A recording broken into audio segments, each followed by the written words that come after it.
you. Okay.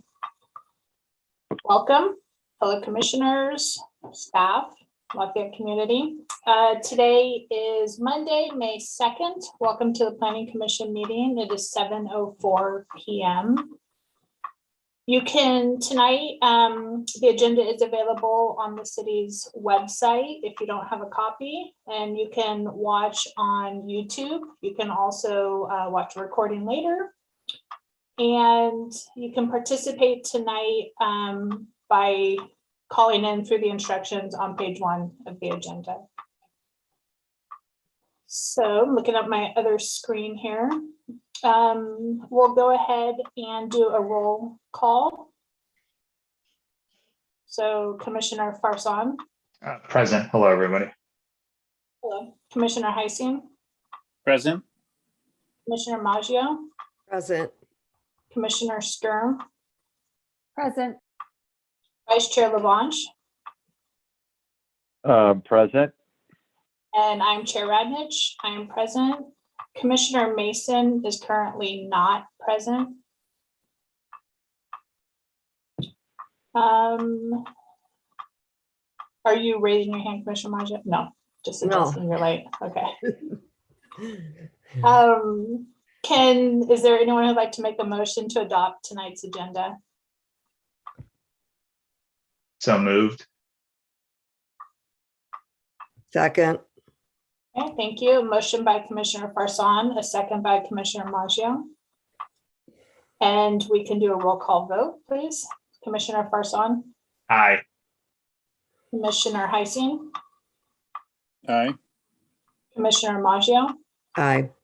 Commissioner Sturm. Aye. Vice Chair Lavange. Aye. And Chair Radnich. Aye. So moving to item 4, public comments. So this is an opportunity, if you have a comment for tonight that you would like to provide to the Planning Commission, this is for items not on tonight's agenda or an upcoming agenda. So I'll look to staff to see if there's any hands raised.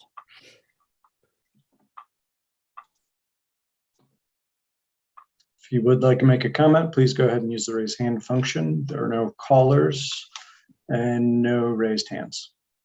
Okay, so with that, we'll close item 4, public comments. We'll move to item 5, consent calendar. There's one item on tonight's consent calendar, 5A, which is HDP 27-21 Chopra.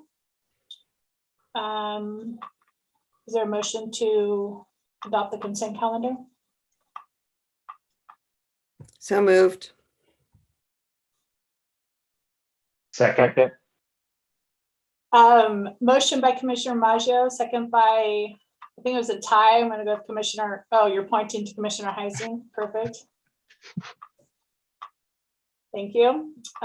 So we'll do a roll call vote there. Commissioner Farson. Aye. Commissioner Heising.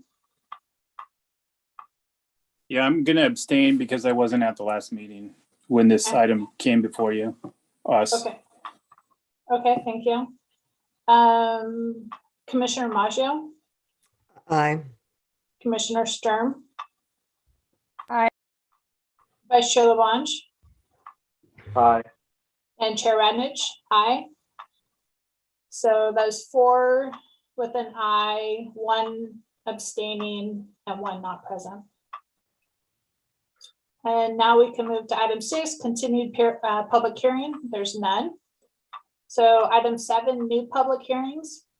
Item 7A, L01-90CC Sun Valley Swimming Pool Association. This is for a request for a change of conditions to LO190 to relocate and expand the food concession associated with the existing swim club and remodel the main building. Tonight, the recommendation is that we adopt Planning Commission Resolution 2022-08, finding the project exempt from CEQA and approving the project subject to conditions. But first, we'll have a presentation from staff. Welcome, Nancy. Okay. Greg, can you allow me to screen share, please? And it is enabled for all panelists.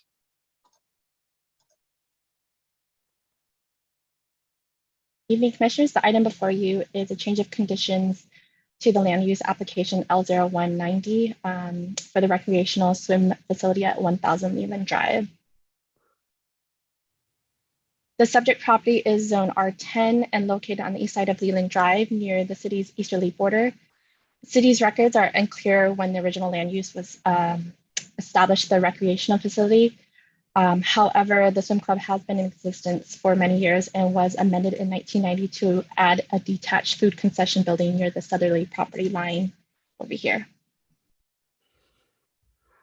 The applicant seeks to relocate the approximately 100 square foot detached food concession to within the proposed remodeled building and expand the concession stand to 181 square feet.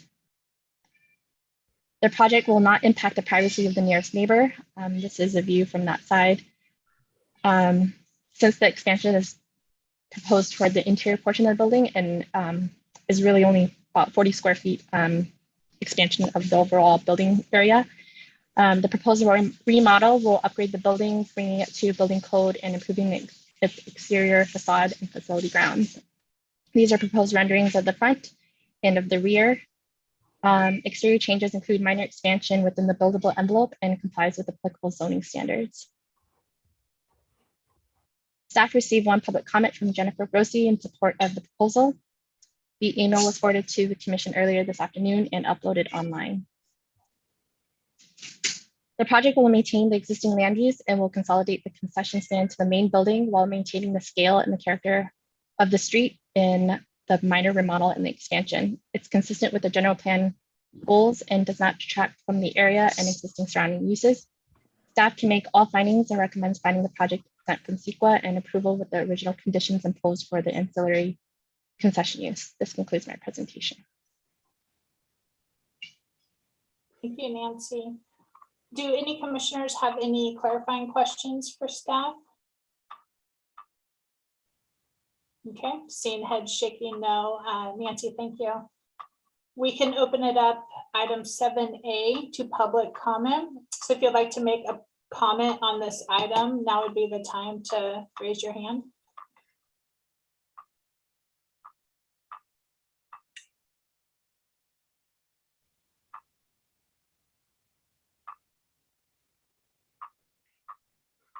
We have two individuals with their hands raised.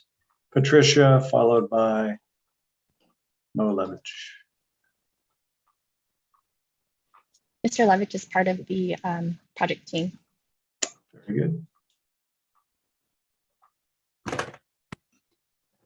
So maybe I'll ask Mr. Levitch to, if they'd like to make any presentation, and then can invite Patricia, if she's a member of the public, to comment.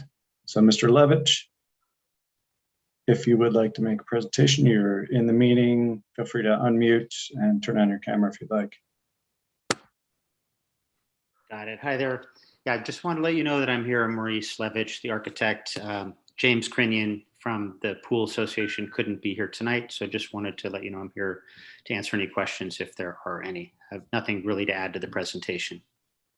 Very good. I will say, I apologize. I messed up on the order. I'm so used to of having items that are like the next item that are staff presentation. And I apologize, completely forgot to look over to the applicant's team for presentation. But That's thank you. fine. No problem. So with that, I will ask the Planning Commission, are there any questions for the applicant before we move to public comment? Okay, Vice Chair Labange.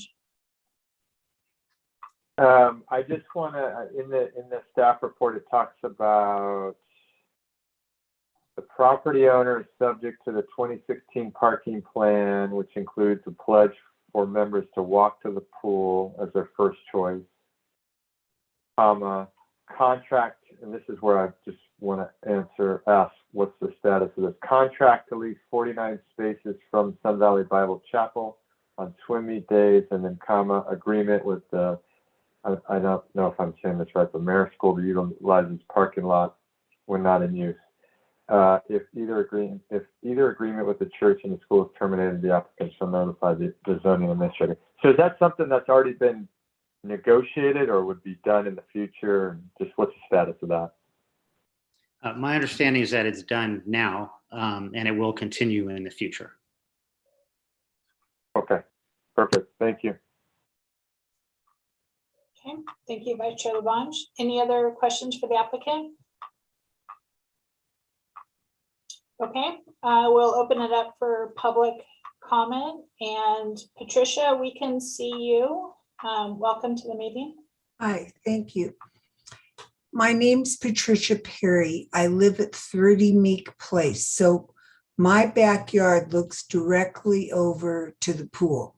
The corner is 40 Meek Place. So I'm in the house next to the corner. I'm a supporter of the pool. I'm a former member of the pool. I always think the noises I hear are happy noises. But here is my concern.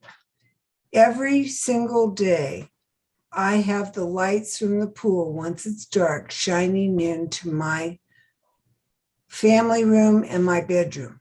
And I don't know, I brought this up at another meeting that was 7, 8, 10 years ago. I also came to the meetings back in 1992 when the refreshment thing was approved, whenever that was. But I'm asking the architect to please look this over, get in touch with me if you need to, and see what they can do to shield those lights shining into my backyard. And that's my issue. And as soon as I saw there was something about the pool, which I didn't know until last night. That's my fault, not your fault. I didn't get my mail.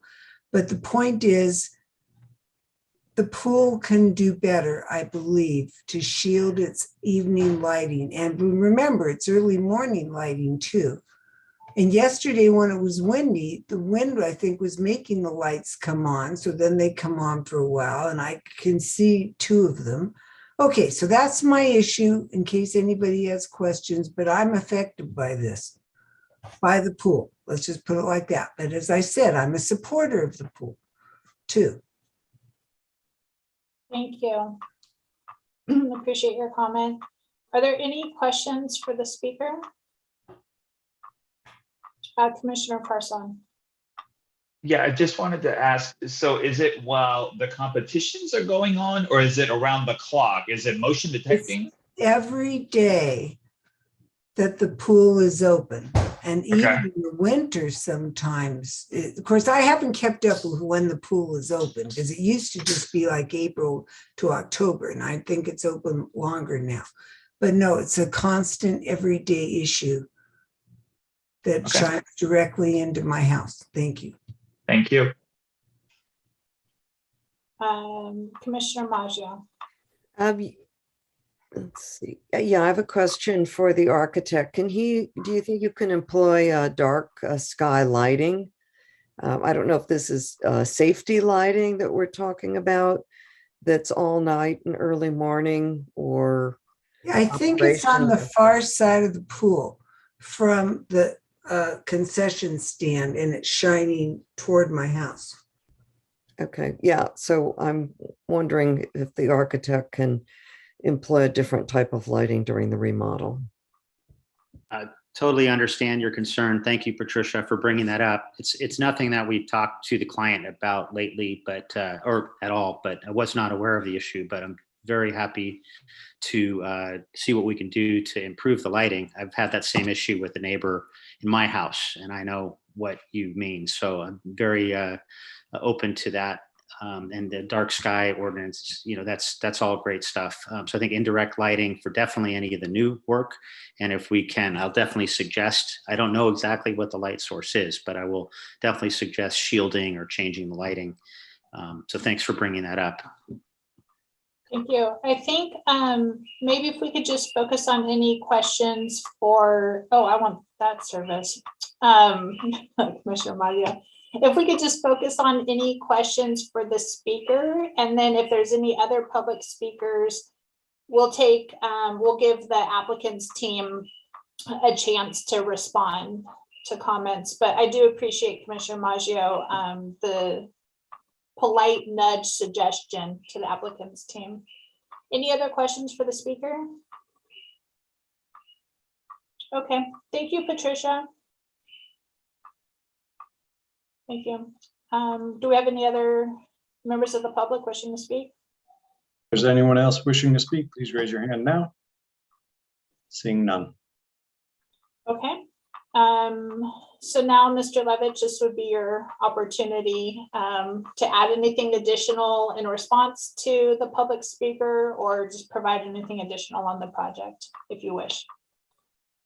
Okay, thanks. I'd just reiterate that. I'll bring this up to my client and look into more what the lighting sources are. I did want to just clarify the location of Patricia's home. Is it to the south, like to the right side of the pool? I don't know if she can, she's probably gone, but definitely reach out to her. It sounds like the pool may have had contact with her before, and not just her, but I think other neighbors as well. We should be looking at that, and I'm going to recommend that they do something about it. Okay, thank And you. yeah, nothing else to add for the project itself. Okay. I did hear she's on the corner of on Meek Place, next to house number 40. 40 is the one on the corner. I believe she said 37, but I don't want to misquote. Nancy, is that something that the city can follow up with Mr. Levitch on? Yeah, yes. Okay, thank you. Okay. Well, then with that, thank you, Mr. Levitch, and I'll bring it to the commission for discussion and thoughts. Commissioner Heising. Yes, thank you, Madam Chair. So I was on the commission in 2015 when this item, when the last time anything regarding this pool came to the commission. I remember it was a very contentious meeting. There was a lot of concerned residents, and mostly it had to do with the hours of operation, the parking, lighting. I think the speaker, Patricia, I recall, I recognize her, so I believe she spoke at the meeting. And you can see L03-15, all the things that we talked about back then. This is totally separate. This is just the architecture of the snack shack. I think it's perfectly fine architecture. I think it's great. I'm totally supportive.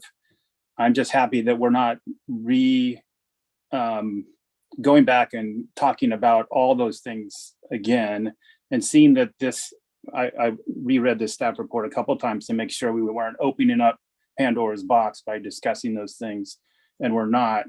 So I'm fully supportive of this, and once all the commissioners have made their comments, I'm happy to make a motion to approve this. Thank you. Thank you, Commissioner Heising. Any other thoughts from members of the Planning Commission? I see heads shaking no. I also have nothing additional. I think it's a nice project, and I think it makes sense to approve. So seeing head shaking no for additional for not having additional comments, I will entertain a motion. Commissioner Heising, I'll hand it back to you, please.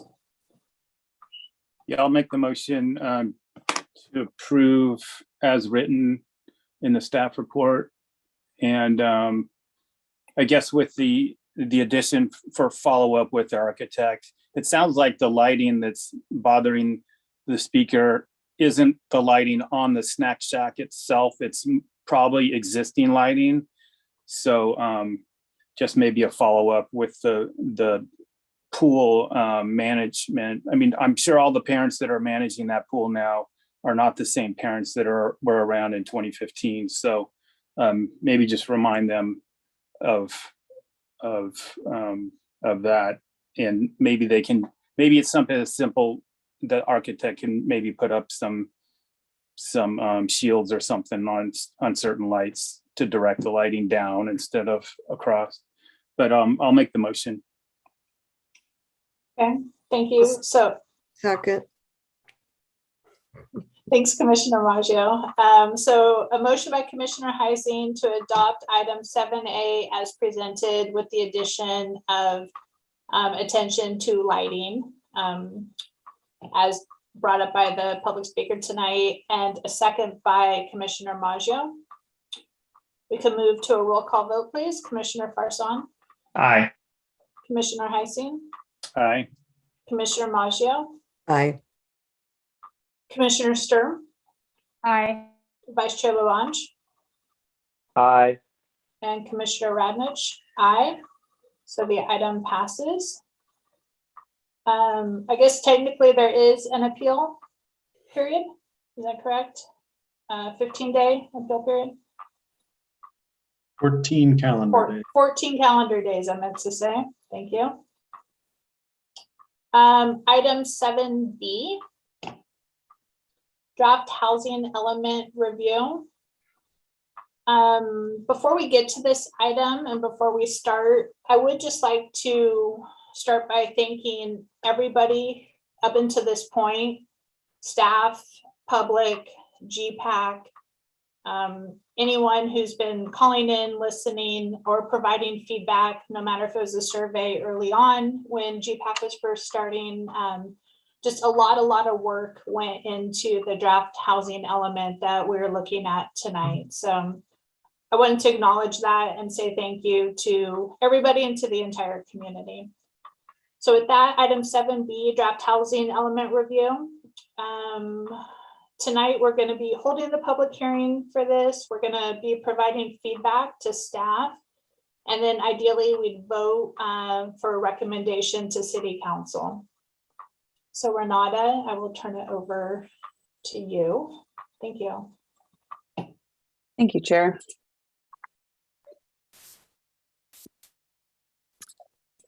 Good evening, commissioners and members of the public.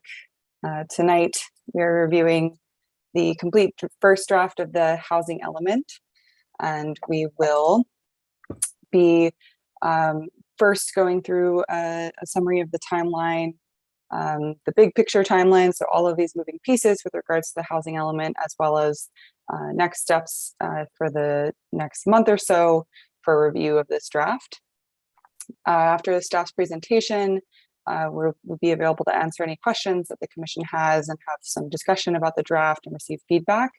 Staff will be summarizing the key findings from these appendices and kind of analysis, in-depth analysis within the housing element. And we will plan to have a little bit further review and discussion surrounding the sites inventory and the recommendation the commission made at the April 4th meeting. So as the chair mentioned, tonight we are looking to hold a public hearing and get the feedback from the community on the draft, seek feedback from the commission as well, and then make a determination on the opportunity sites inventory to accommodate the regional housing needs allocation. So the objective and outcome for tonight is to forward a draft housing element to the City Council for review. This is an updated graphic similar to one you've seen before. So here we are at the beginning of May looking at the draft. We will be kicking off on Friday a 30-day public review period in which we'll be soliciting comments from the public on this draft housing element, which will then be incorporated into, along with the City Council's comments, into a final version that we will submit to HCD, the state department that certifies the housing elements across California. Currently, the environmental consultant is reviewing the comments received in response to the draft environmental impact report, and they are preparing responses which will be incorporated into that final environmental impact report. We anticipate this will return to the Planning Commission in early June. To clarify, we do not need a certified final EIR to submit the draft housing element to the state, because it will be coming back to us for revision again. And it's kind of like a separate but parallel process to do the environmental review, since it's kind of that maximum potential impact as a result of the plan. But our plan is working within that umbrella assessed under the environmental impact report. However, as the commission is aware, there is the AB 2923 July 1st deadline for BART rezoning. And so that is an item that will be returning to the commission, but it does relate to the environmental impact report. And we can talk about that in more specifics when AB 2923 comes back to the commission.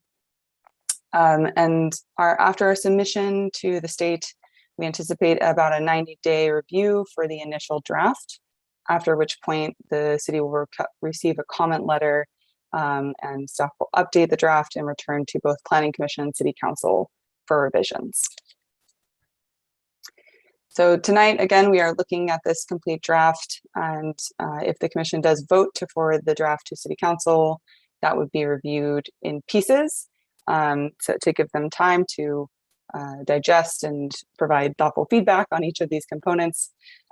So May 9th would be the review of the sections 1 and 2. So that's the background data and housing needs report, as well as the goals, policies, and programs. And then later that month, they would be reviewing the sites inventory and these other components like the affirmatively furthering fair housing analysis, the constraints analysis, and so on. And then we would be looking for, I'm sorry, this is a little out of date. We'd have to wait until after June 6th to submit to the state in order to incorporate those public comments.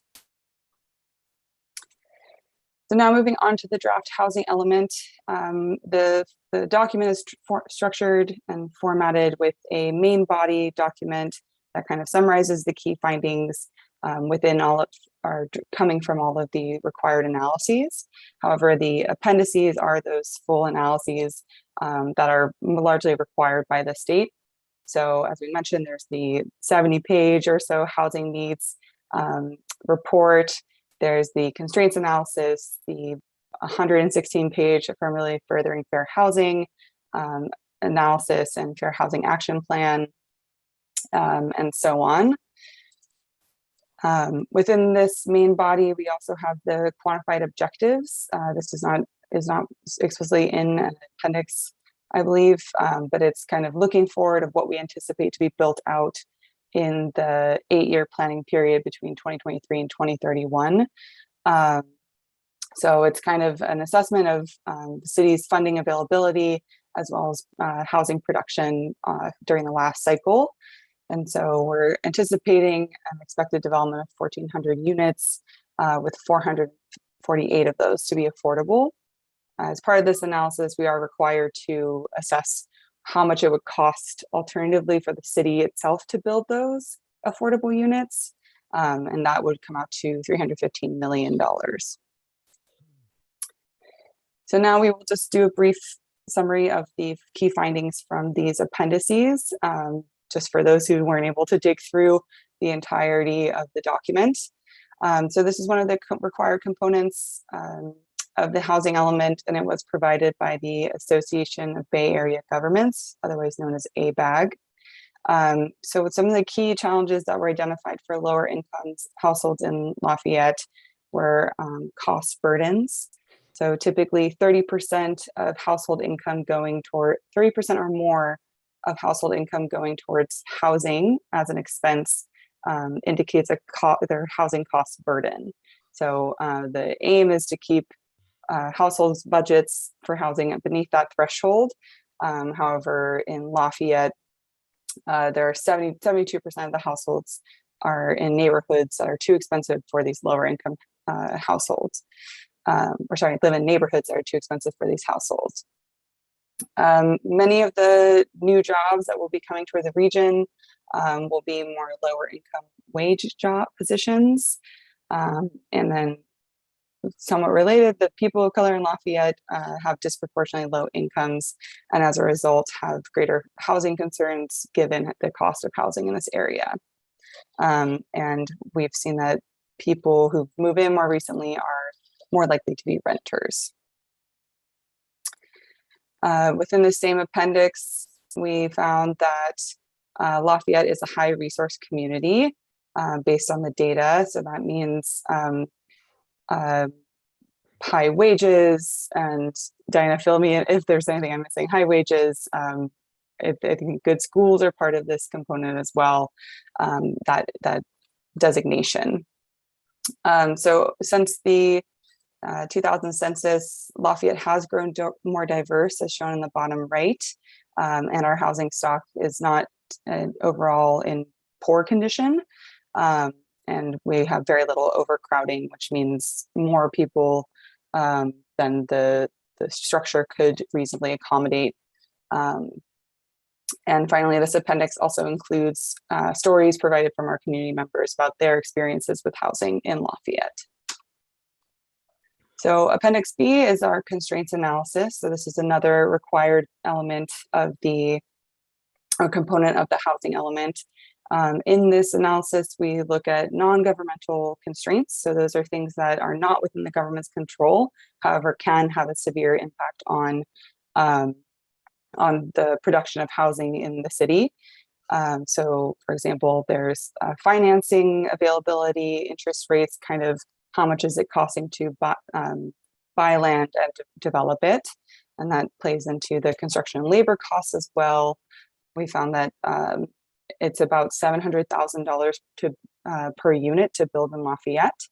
And that's not a sustainable way necessarily to promote more affordable housing. Community opposition, environmental constraints such as wildfire hazards are also a non-governmental constraints. And this one potentially less so, but proposed developments at less than zone density. This is a required analysis by the state that we have to look into. However, as we've discussed, many of the newer developments are over than that zone density in the past few years. So some of the governmental constraints analyzed by staff include our land use controls. So what uses are permitted throughout different areas of the city. Our development standards, we did take a good look at the concessions and waivers of density bonus projects to understand what exactly are what restrictions are developers looking to waive in order to build in Lafayette. And there was analysis of current development projects to understand how these these constraints applied in a real world development, inclusionary housing, site improvements, different kinds of housing and where they are allowed within different zoning districts. What's in consideration, our design review and hillside overlay district standards, the fees, building codes, processing times, and infrastructure were also assessed. So some of the key constraints that we identified through this analysis included 2 changes that are required to be made to the municipal codes. We don't currently have a definition or a permitted location for farm worker housing or low barrier navigation centers. So these are required now by state law, given the limited availability of land to host these key housing types within California. So we've added programs to our implementation plan to address this requirement. And then again, based on these developments, our development standards that recent developments that we analyzed, we found certain development standards to be potentially constraints. And so staff has added a program to have more in-depth conversations about these standards and understand which particular constraints should be addressed and in what manner. But that would come before any changes to the municipal code would again come before the Planning Commission prior to adoption within the planning period. And then finally, Lafayette, we did an analysis of fees as compared to other neighboring jurisdictions. So while we were not charging more per unit or housing type or per square foot as compared to other jurisdictions, there was an imbalance within our fee structure wherein multifamily housing fees were significantly higher than those of single family or smaller multifamily housing.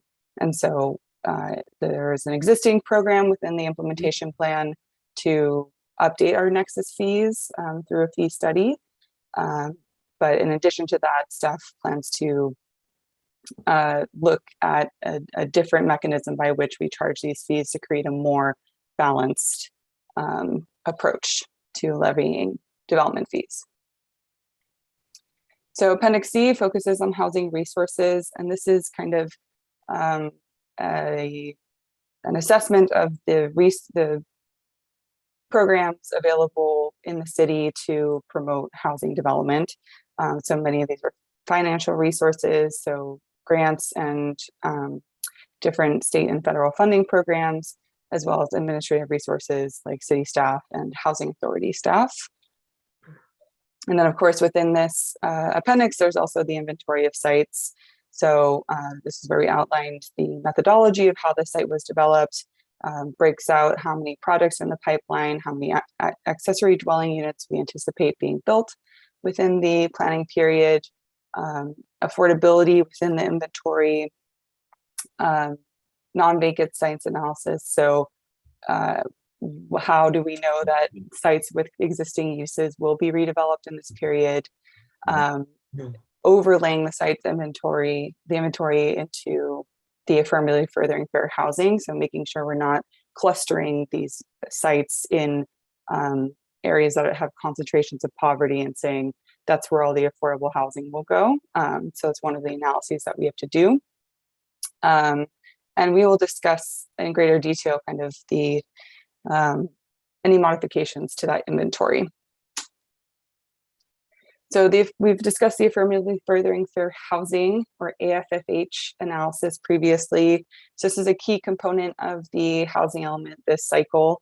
The idea or the concept behind this requirement is not only do we have to build more housing, we have to do so equitably. And I will pass it on to Diana to provide a little bit more insight. Thank you, Renata, and good evening. The affirmatively furthering fair housing, or AFFH appendix, is 117 pages long, and I'm not going to go through everything, but it includes analyses conducted by C4, which is the Contra Costa County Collaborative, which, if you've heard of 21 Elements, which is a collaborative of all the jurisdictions in the county of San Mateo. This is the equivalent in Contra Costa County. And then the city also worked with an agency called Root Policy, which does this sort of work to actually identify, make the primary findings from the data analysis and provide recommended program actions to undertake. And I should mention that Root Policy is an organization that has been working on AFFHs throughout the state of California and has a very close working relationship with the state HCD on this. So they have the kind of pulse of what the changes are, which seem to happen on a weekly basis, that the state changes how it wants things done. It's kind of a little bit of a moving target. So all those initial bullets there talk about all the way to primary findings. These are the required elements of this analysis.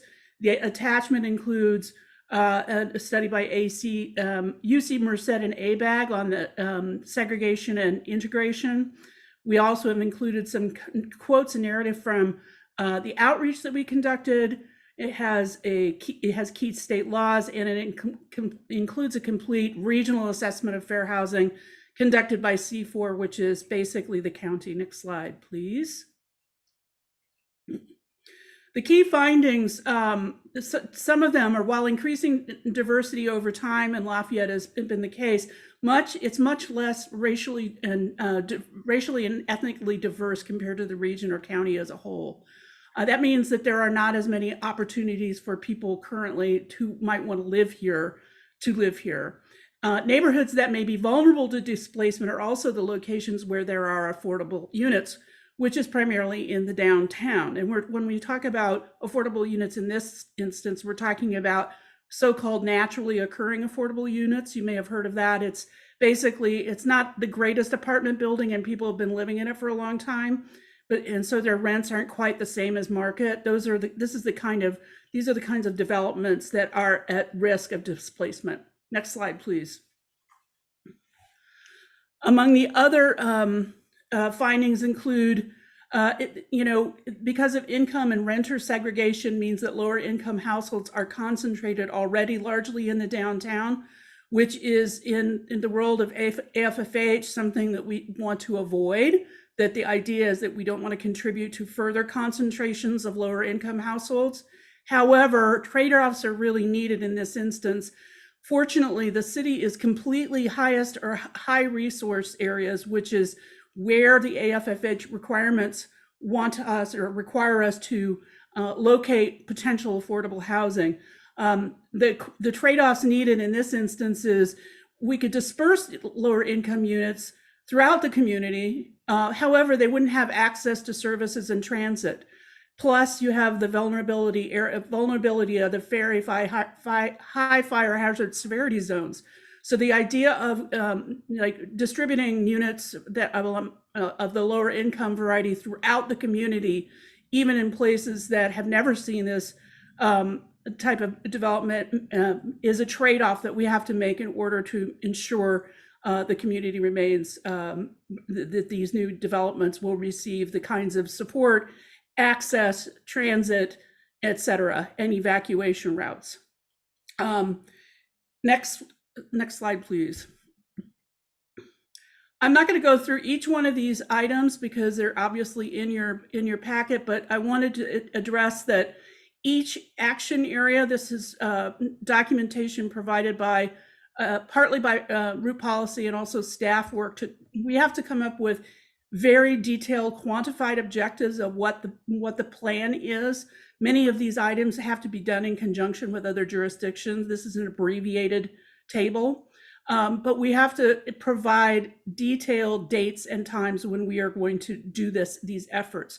So the first effort is enhancing housing mobility strategies, which would include things like developing a specific policy to target inclusions of all types of affordable housing, i.e. maybe create a ranking system for when funds are available. This is just an example that some money will go to lower income special needs groups or whatever the needs of the community are, instead of just having just the first project that comes along. Next slide, please. Action area 2 is encouraging new housing choices and affordability in high resource areas. As I said, Lafayette is fortunate in that it is a high or highest resource area. We're talking about other ways, though, that we can increase housing choices and affordability throughout the community. And one of them, I'll just point this one out, Action 2.2, evaluate and adjust the city's inclusionary and density bonus programs to potentially allow smaller number of units in exchange for deeper density or reaching some special needs group that the city might decide is a priority.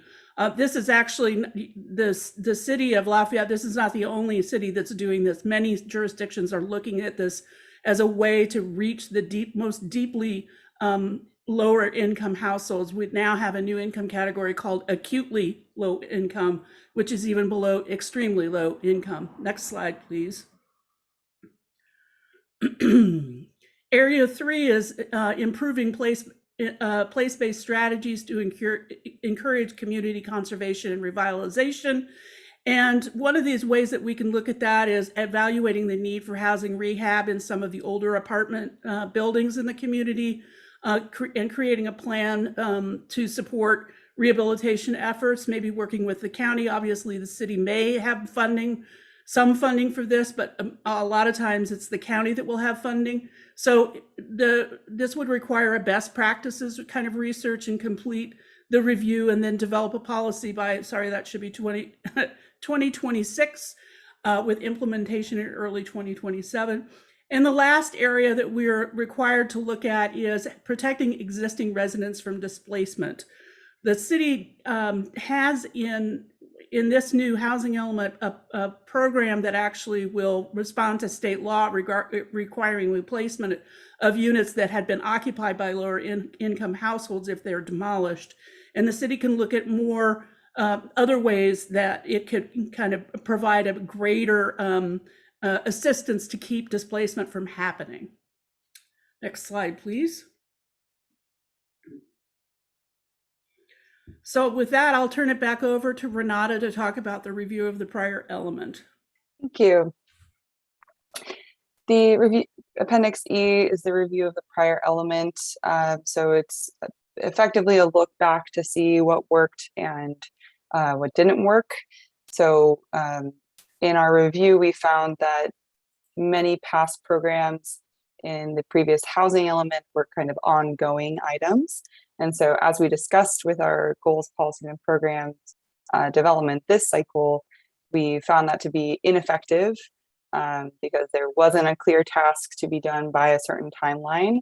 However, many of those programs were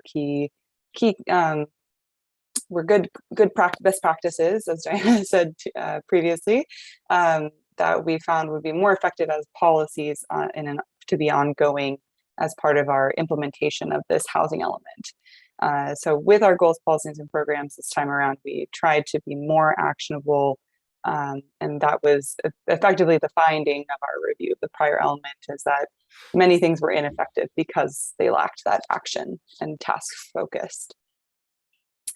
Appendix F covers the public participation, so it outlines all of the activities that we did, including the workshops, the mailings, the online promotion of our events, the surveys, all of the GPAC meetings and Planning Commission meetings, and outreach that we undertook to get public participation. There are several takeaways we took from the engagement, including that housing means different things to different people, and that kind of came through in different ways in our engagement. Many felt they wanted to preserve what makes Lafayette special and that kind of character, even as we navigate these state mandates. We heard several times that housing costs and affordability are a key concern here, either for aging parents who are in the community, or young grads, college grads who want to return, or those who own a home and aren't able to move within Lafayette. Some other key considerations we heard were preservation of open space, school and infrastructure capacity, similarly wildfire risk and evacuation routes, and transportation and land use interactions, as well as diversity. And finally, Appendix G is that implementation plan. So how do we take everything this document captures and make it into reality? So within that plan, there were these 6 goals that kind of cover a range, 10 goals that cover a range of topics. And they each had underlying policies and implementation programs included in that large spreadsheet in the document. Now we'd like to turn back to the site's inventory. So at the April 4th meeting, the Planning Commission put forward a recommendation for the site's inventory, largely based upon the General Plan Advisory Committee's recommendation with a few changes. So the Commission opted to remove De Silva South, that's that 16 or 11 acre parcel across south of Mount Diablo from the Oakwood Athletic Club. The Commission decided to remove that from the inventory, however, keep the smaller 2 acre site to the north, which is next to Oakwood Athletic Club at 35 dwelling units the acre. The Commission opted to entirely exclude the Deer Hill corridor. So these areas shown on the uppermost portion of this map. And then following this orange line, the Commission recommended including this northern portion at 50 dwelling units per acre, the idea being concentrating density away from Mount Diablo Boulevard and leaving these southern parcels on the southern side at 35 units per acre to be able to retain more commercial spaces and that kind of street front character along Mount Diablo. And then everything south of Mount Diablo would remain with a maximum residential density of 35 units per acre. And the Commission opted to include these BART parking lots, but go beyond the state mandated 75 units the acre and push to 80 units the acre with a 95% development yield anticipated for that site.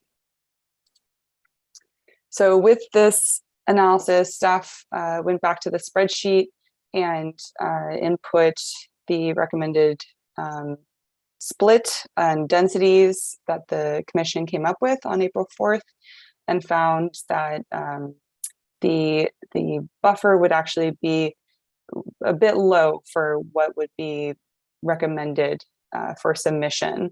So again, this buffer, especially for the very low and low income units, is really important over this 8-year period, because if we were to lose the sites that could accommodate these very low and low income units, which are the harder sites to come by, the city would either have to go out again during the planning period and find more sites, or increase densities elsewhere or in the city to accommodate more units. So in looking forward and trying to create a plan that not only meets state requirements, but also sets us up for success throughout the 8-year planning period, staff found that this would be quite a low buffer to put forward. And also simultaneous with this analysis, staff received input from HCD, the state, that on some changes of how to project and calculate the projected accessory dwelling unit or ADU yield for the planning period. So previously, the city had, our staff had put forward kind of anticipating a continued increase in the number of ADU applications. I believe it was 30 units a year, because we had, I believe, permitted 24 the previous year. But instead, the state guidance changed to average out the previous 4 years of permits for ADUs. So staff had calculated the 2018 to 2022 period, and that had yielded, I think it was 11 units, and that was the number that was included in the staff report. However, staff instead projected out for 2022 and found the average number of accessory dwelling units that we would base our analysis off to be 14 units annually instead of that 11 units annually. So instead of the 96 units included in your packet, we plan to put forward the 112 units. In addition to the change in the number of overall units, the income distribution of these units was changed. So instead of kind of loading the accessory dwelling units on the upper end of these income categories, the ABAG had provided guidance that it could be the units, the ADU units could be spread across these lower income units, given that oftentimes these are not units that are listed for rent. They're often used for family, such as, elderly parents who are on fixed income. And as such, we can't necessarily know if they are above moderate income. Diana, do you want to add something? Yeah, I want to add something to that. We used in the earlier iterations much more conservative. You can see the conservative distribution of 15 low income, 70% mod, and 15% above mod. We did that because the study that was completed by ABAG had split up the Bay Area into regions, and the East Bay was shown as 15% low income and no very low income. But in the end, ABAG has recommended, and now more jurisdictions are using, the distribution by 30% very low, 30% low, 30% mod, and 10% above mod. We'll have to back that up with some documentation, which we have. But since other jurisdictions are releasing their housing elements with this distribution, of course, HCD would not affirm one way or the other. They said, yeah, it looks good, but they refused to put anything in writing that they agree that that's the distribution. So we're going to go with this, and that will significantly help us with our buffer, I believe. Thank you, Renata. Thank you. So with that, so the previous Plan Commission recommendation did not provide sufficient buffer with the for those low income categories. So staff, we just wanted to see if we're keeping Mount Diablo Boulevard sites at 35 units an acre, what would it take to find an inventory that would meet the reallocation? And so that ended up being 60 units to the acre on these northern parcels. And we had asked our environmental consulting team at ESA to prepare these 3D models. And we have a staff member from ESA available tonight, and we have an interactive version of this, so we can kind of fly around and see some different, two scenarios that will be shown on these slides. But on here, there's purple sites, which are our pipeline projects. These yellow sites are the northern part of that planning area split. And then the pink is all other opportunity sites, which in this model are set to 35 units to acre. And then of course we have BART lots over here for orientation.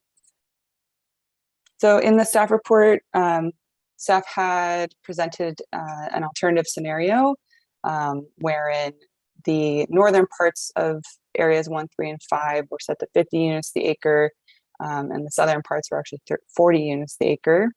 The numbers here are shown with the updated ADU projections with the 14 units per year. It's a slight change. However, here we find that the buffer for low and very low income to be much closer to something that would be conservative and safe to turn into the state and use throughout the planning cycle. And so we wouldn't be coming up against no net loss issues early in our cycle, at least. And then scenario 2, again, is the 50 units to acre on the north side, but with 35 units to acre on the south side of areas 1, 3, and 5, as well as with those new ADU projections. And though it is a small difference, we find that 5 units to acre on the southern partial, on the southern area of areas 1, 3, and 5 would still get us closer to a safe buffer, and staff would recommend the commission move forward with scenario 1, despite the minor increase of the density along Mount Diablo Boulevard. And here is a model of scenario 2. So here's the partials at 35 units to acre, and then these are set to 50 in the back here. And we will conclude our presentation. And again, we can pull up these 3D models and bring on the ESA staff to help us navigate the assumptions in there.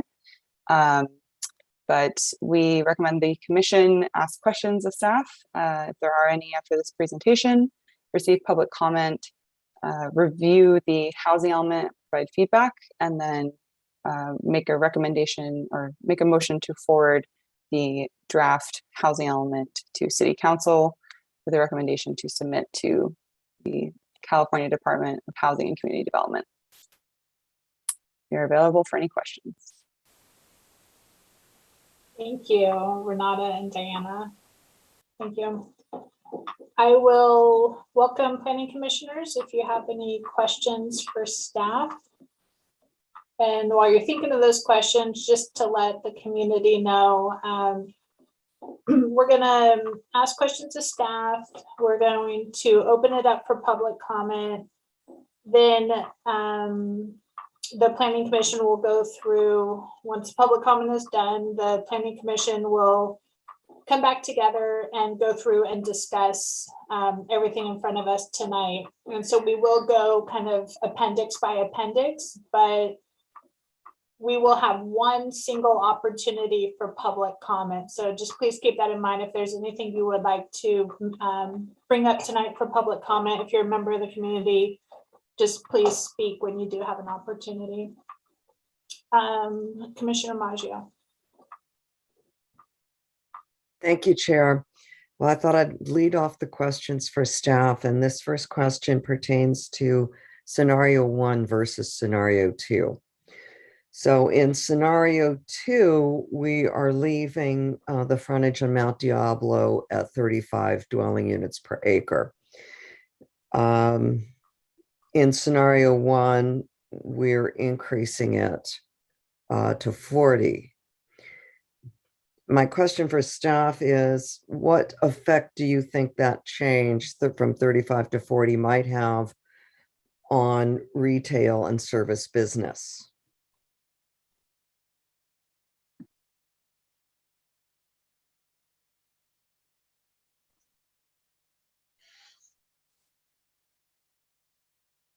I think it remains to be seen, but what we have heard, developers have inquired about, multiple properties in the downtown about the potential for redeveloping.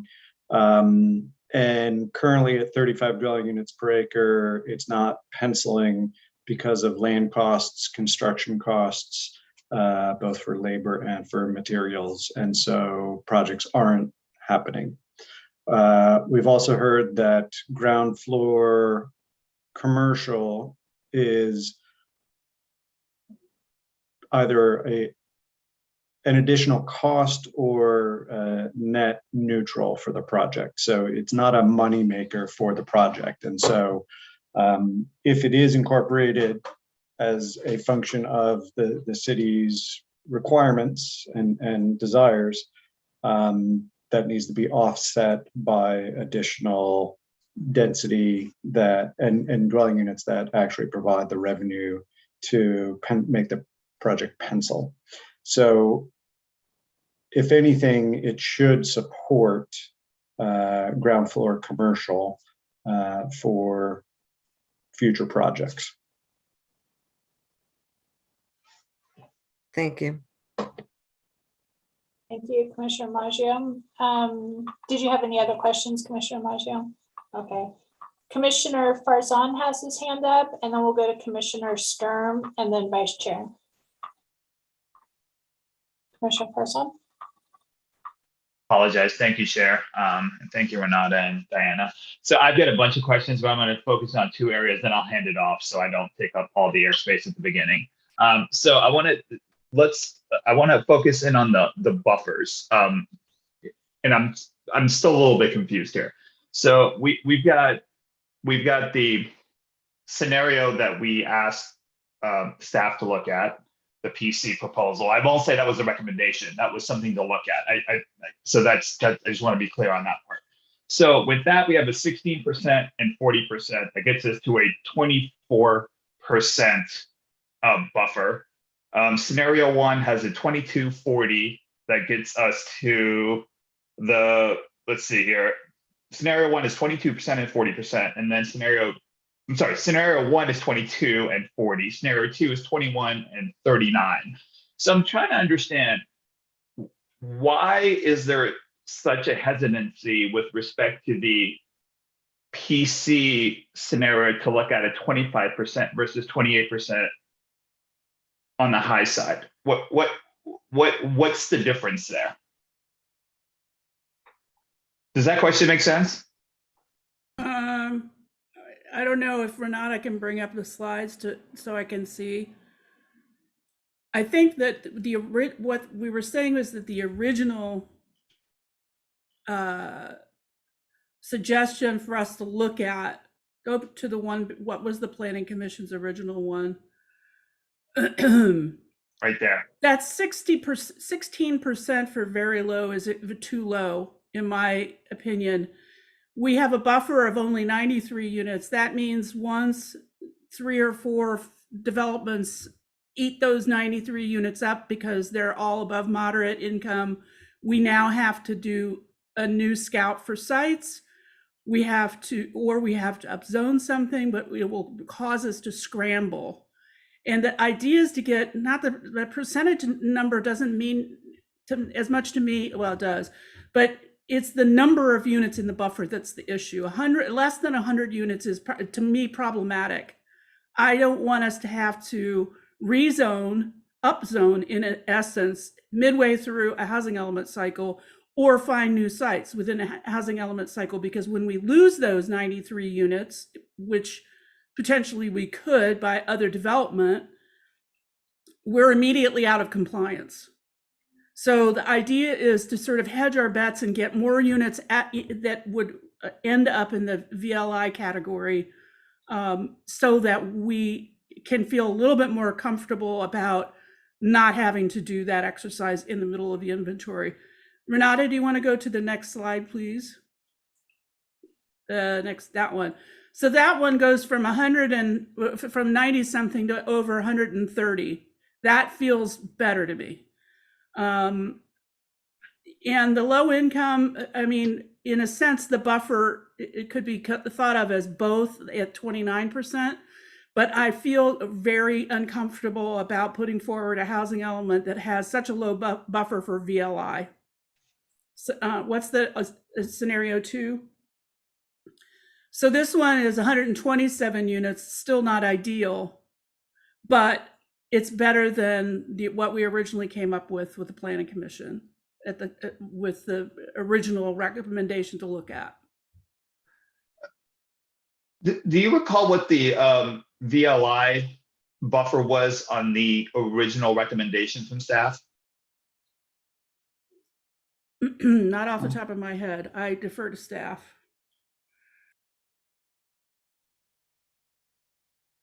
We can find out, but just to clarify, you mean the GPAC recommendation?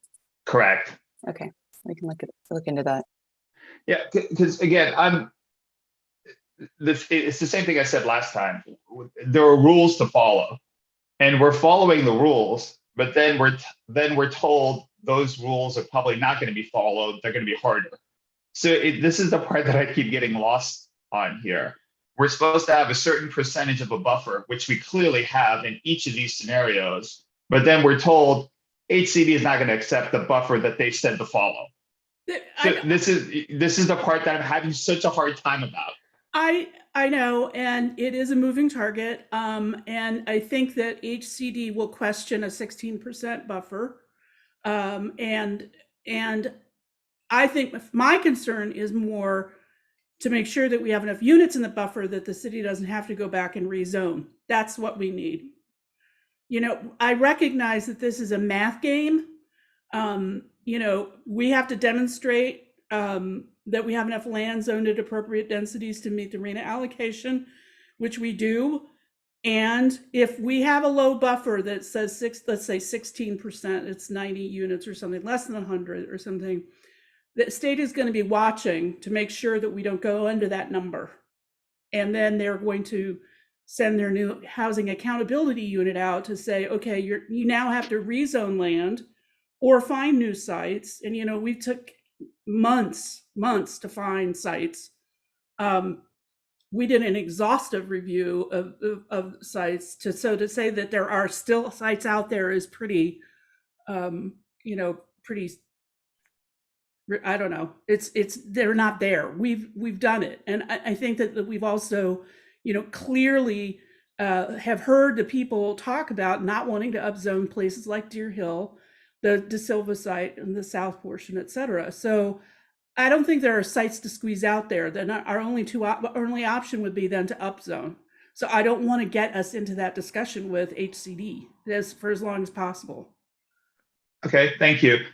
So I guess I'd follow up by saying there are other sites because we took sites out that we looked at, not Deer Hill, not De Silva, but there were other sites that were taken out that did meet the half-acre requirement that we still took them out of. So there are other sites if necessary.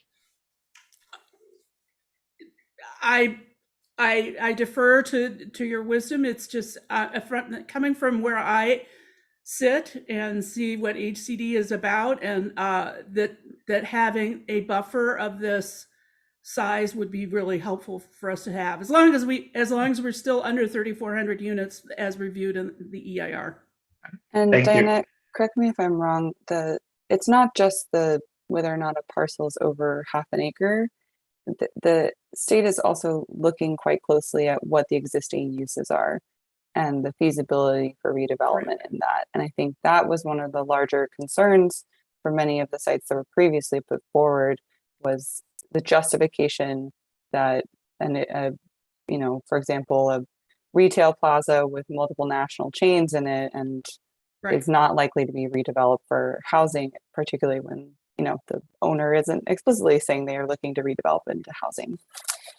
Yeah, Sure. exactly true. Yeah. And for reference, the General Plan Advisory Committee's recommended inventory had a very low income buffer of 21%, a low income buffer of 43%, with an average of 29%. Thank you. I appreciate that. So let me change gears really quickly and not hand it off as I promised. The ADU numbers, I'm still a little stuck on here. Why have we gone with such a low number on the ADUs? The percentage change I understand, which is great. I think we've reorganized or restructured the percentages. That's great. But our assumption that we're not going to have more ADUs going forward based on state housing laws and the way people are building seems very strange to me, especially considering what's going on everywhere around us. The state has said that we cannot, we have to use a 4-year average. They originally want us to use a 4-year average that would have put us at 12 units. And these are permitted units. These are not, they're not necessarily proposals or applications. We must use permitted units. And so that knocked our number down. We had 1 year, which was 21 units, but that figures in with another year that had only 7 units or something. And yes, an argument can be made, well, the laws on ADUs weren't in effect until 2019, really. And then there was the pandemic, and then there was this and there was that. And the guidance that we're getting from HCD is they're not going to have those kinds of arguments. This is what they want to see, is a 4-year average. You can always adjust it if you need to, but they want to see a 4-year average of your permits. And that's the number 14. Now, it may go up because we've only included first quarter of 2022, which gives us 12 units to the year, because I think there were 3 in the first quarter.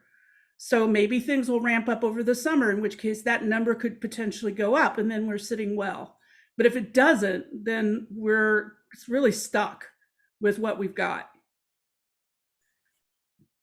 Man, HCD has some of the most backwards way of looking at things I've ever seen. They're not very good at math, and they're not very good at projections. If you pass laws to say build ADUs and then say don't project forward that you're going to have more ADUs, it seems like a kind of a fallacy there. But I guess that kind of answers my question. I mean, that does answer my question, but I still have concerns about that. I'll hand it off. Thank you. Okay, thank you, Commissioner Farsan. Commissioner Sturm, and then Vice Chair LeBlanc, please. Thank you, Chair. Just to piggyback on what Commissioner Farsan was saying with the ADUs, really what HCD should have done is maybe started with the 4-year average and then allowed for some percentage increase if you implement ADU program with pre-permitted, plans or something like that.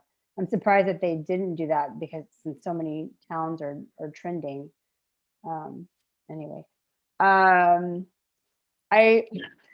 wanted to comment on Commissioner Maggio's question, and I forgot exactly how she phrased it, but the way that she phrased her question, it sounded like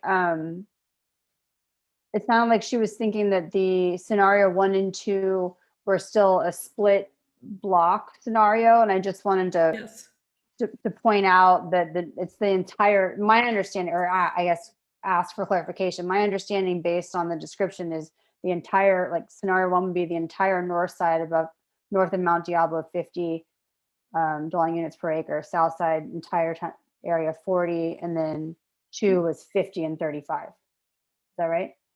No, Yes. no split block. Both of them are split box. Both of them are. Correct. Both of them are splitting that block. And the difference also is, and there are also pipeline projects already in there. So those are static. Those don't change. Wait, no, I'm totally confused. So 1 and 2, what is north? I'm looking at the staff report on page 6. So I like the side by side. So north side at 50 dwelling units per acre, is that the north side of Mount Diablo? The north side The of north half. north half of 1, 3, North half. areas 1, 3, and 5. I'm sorry, that was not more clear. So Pull that up the map where you can see it relative to Mount Diablo. Mhm.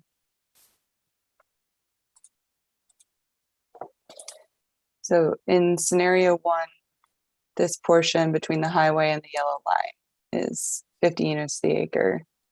And all these parcels fronting Mount Diablo are 40 units to the acre in scenario 1. And then this, So, Mhm. and so the only difference between the PC recommendation and scenario 1 is the changing of the percentages. It's 50, 40, 50, 40. But the numbers are different. Sorry if I'm missing something. the difference is the parcels fronting Mount Diablo in areas 1, 3, and 5 are set to 40 units the acre in scenario 1. Hey, through the chair, I think I can clarify. I think Christina's questions coming from page 6 of the staff report, because when you look at the first part of the matrix, the April 4th PC recommendation, south side of areas 1, 3, 5 at 40, that was, I think that's a typo. It was 35. So Christina, there is a difference between PC recommendation and scenario 1 in that south side of the block north of Mount Diablo. So we had it at keeping We had it at 35 on 35. both sides, and then 50 at that north part of the block. But then scenario 2 is 50 and 35. Is that, and that's not the same as the PC recommendation? There's also a difference to the revised ADU distribution. So is that the only difference? So maybe it would be helpful if I might suggest, can staff screen share page 6 of the staff report, just so people following along at home or that don't have this page pulled up can see. And then I think it might be easier for staff to clarify the 3 scenarios. Yes, so Commissioner Heising is correct. This was a typo. It's supposed to be 35 units the acre for the south side of areas 1, 3, and 5. And then scenario 1 is the north side of areas 1, 3, and 5 at 50 units the acre. And the south side of those areas at 40. And then scenario 2, we wanted to see, okay, what was the Planning Commission's recommendation with these revised ADU calculations to kind of get that comparison.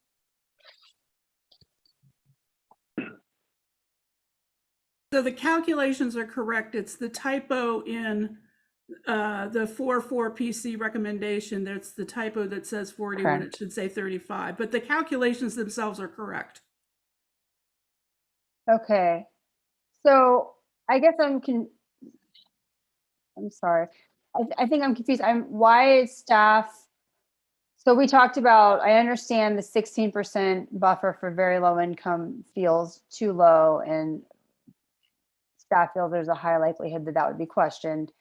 But then scenario 2 has a 20% buffer, and is that still too low? And maybe this was Commissioner Farson's question.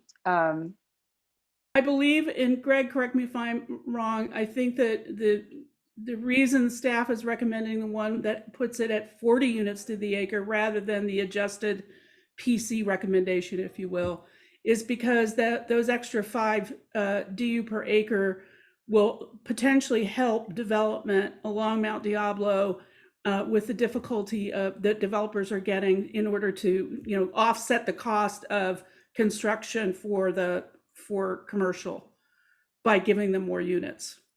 Okay. Does that make sense? I It's think so, yeah. elevating that just slightly.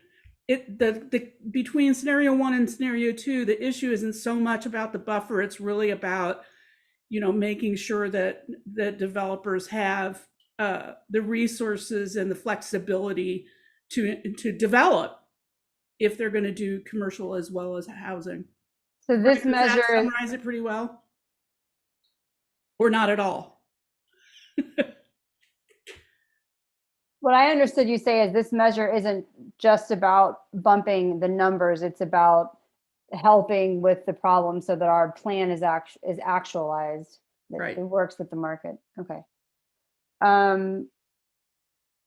Just had a question that was going to say. Oh, last time I asked about a sort of a rough, effective way to think about density. So we know that 35 units per acre, it is a 2-story building with a partial 3rd floor. Unless there's a density bonus, then it can be a full 3-story building. So 40 dwelling units per acre is likely not a full 4-story building, but maybe a 3-story, like full 3 stories with a partial 4th floor. You think that's a fair assessment? Because for me, and I said this last time, for me, the tipping point is the full 4-story building, like a built out 4-story building. I think that's when the character changes. I think that's a fair assessment with the densities that we've discussed at GPAC with input from Mike Kim, who was a GPAC member at the time and developer, a builder. But it is also a function of just the design of the building as well as the unit sizes. So there are no universals, but I think that what you've characterized is a fair assessment. Okay. And my last question is on the massing visualizations that you showed. Could staff let us know how informative you felt those were? Like, did you notice anything from those models? When I looked at them, just the bird's eye perspective view, I didn't find them incredibly helpful. They didn't seem to inform what I'm still using my mental visualizations to assess what densities I want to support. But I'm sure you spent more time with these and saw them from different views. Did they tell you any, did they inform this process for you? Not really. In part, it's a blunt instrument. The kind of macroscopic massing based on numerical inputs. It really does not yield a thoughtful design. I mean, there really is. I mean, other than setting those parameters, there's not really thought that goes into articulation, massing, step backs, etc. So, and that is what you would find in an actual even serial box massing of a given project. So, I mean, I think it could be done at a more granular, thoughtful level, but parcel by parcel by parcel, with a design professional doing SketchUp or another modeling software. But to kind of extrapolate a massing build out across the city or across each district based on the parameters, it was it's pretty consistent, if you will. And so I don't think it was instrumental in informing staff's recommendations. Okay, thank you. And then I just thought of one last question, if that's okay. When we talked about increasing the density at BART and then for lack of a better term, playing around with the yield number, I think we left it as staff would look at a couple options. And we were also talking about how the density and the yield could affect the type of mixed use or amount of mixed use that would occur at BART. Can staff just sort of, I don't know, confirm where we are with that? Because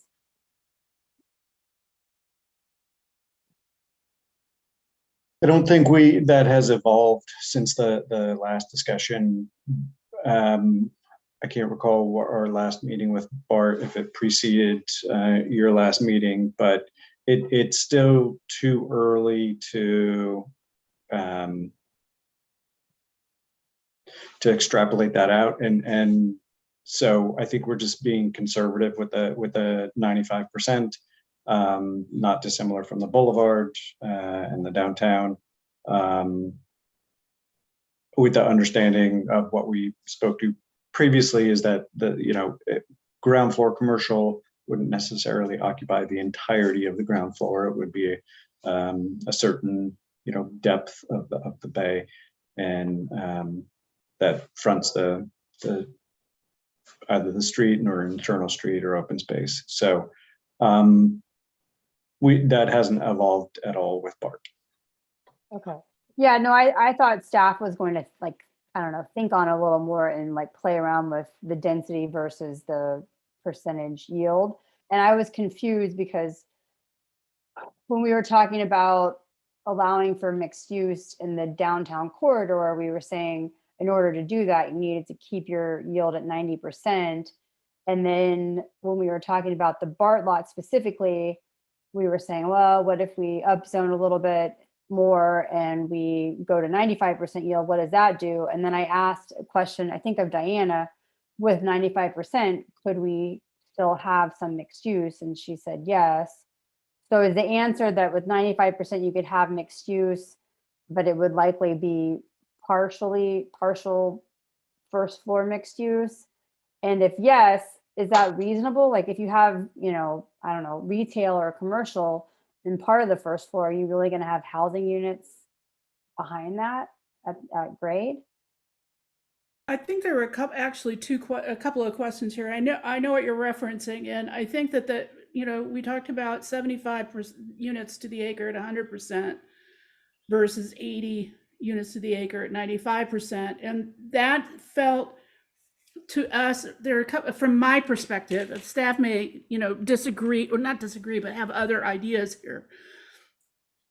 My idea was actually get the units out of it, but have the flexibility that perhaps some of the units won't get, that the 5% wouldn't get built, or that 5% could be mixed use or something like that. And so it was, and I personally don't want to, even though we've demonstrated very well that we have had development in the last several years that have well over 100% of zone density, it's an argument I would prefer not to have to make with HCD, that we want to go to 100%, because 100% means you're absolutely sure it's going to happen that way. And to me, it's not necessarily rational either, but that we're demonstrating to the state that we're being conservative, quote unquote conservative. Yeah, we'll up the density a little bit and then back off the realistic capacity. It just, to me, it's an easier argument to make, and it makes us look better because we're actually going slightly above and beyond what AB 2923 says, and we need to demonstrate to both BART and by extension HCD that we mean business on the BART site. Okay, so we're being conservative and then we're not claiming 100%. And the 95% will allow for some mixed use, and it could be full floor mixed use. And if it was, and that was a 90% yield, we're not going to suffer any problems from that. No, I don't think so, because it's such a big site. Again, this is one of those situations where you kind of have to figure out how HCD thinks. Okay. And what is a reasonable argument to make to the state? On this one, I just want to make sure when this goes on to the city council, since this one was sort of like, I feel like this item took a little finesse. I want to make sure that the city council is clear on how we got to this proposal. We'll definitely, definitely. Okay, that's it. Thank you. Okay, thank you, Commissioner Sturm. Vice Chair Labange, and then if Commissioner Maggio, if you had your hand up, I'm not sure. No, okay. So Vice Chair Labange and then Commissioner Heising. Okay, yeah, I have a number of them, and in times when other people were talking, I kind of wanted to jump in on that same point. So I'll try to pause between each one, besides answering. If someone has an add-on to that point, because I think it'd be better to group these. Are these still questions though? Clarifying questions? Yes. Okay. Well, it's a good point. Thank you. I'll try to make sure they are, but I'm trying to be. Some of them are just things I saw in the report that didn't seem right. We already found the 35 versus 40 error. That was clearly just a typo. I also, on the presentation that was put up and in the package on the breakdowns, the numbers weren't matching to me, and I'm not entirely sure why. I was trying to quickly look at, because the format of the presentation didn't have the exact same lines. So help me with that, because the numbers weren't exact, and that kind of bugs me. And if you need me to point to what I'm talking about, I'll tell you in the report what I'm talking about. You were shaking your head, so I thought maybe you knew what I meant, but. Could it have been because of the, there was a change in the number of ADUs projected between the staff report and tonight's presentation? So it resulted in a minor change overall in the BMR categories. Okay. So that might, I believe that would be the Is reason. that it? Okay, yeah, they weren't well off. Yeah, They were yeah. just, I mean, Change in the number and change in distribution as well, right? okay. Correct. Okay, I'll just assume. Okay, so they're close enough. It must have been that then. And then the ADU one I struggled with a lot. You answered most of it. The one thing I had was, this is kind of a dumb question, but I want to ask anyways. Is there any logic to when ADUs get permitted in terms of time of year, or is that just normally just random throughout the year? For instance, if it was heavy in the end of the year, we would be penalized because we're only looking at the front of it, and then we're pro rata increasing it up as if it was a normal, weighted proration. So again, probably a dumb question, but if it's a heavy thing at the end of the year, we should adjust it accordingly. It's a good question.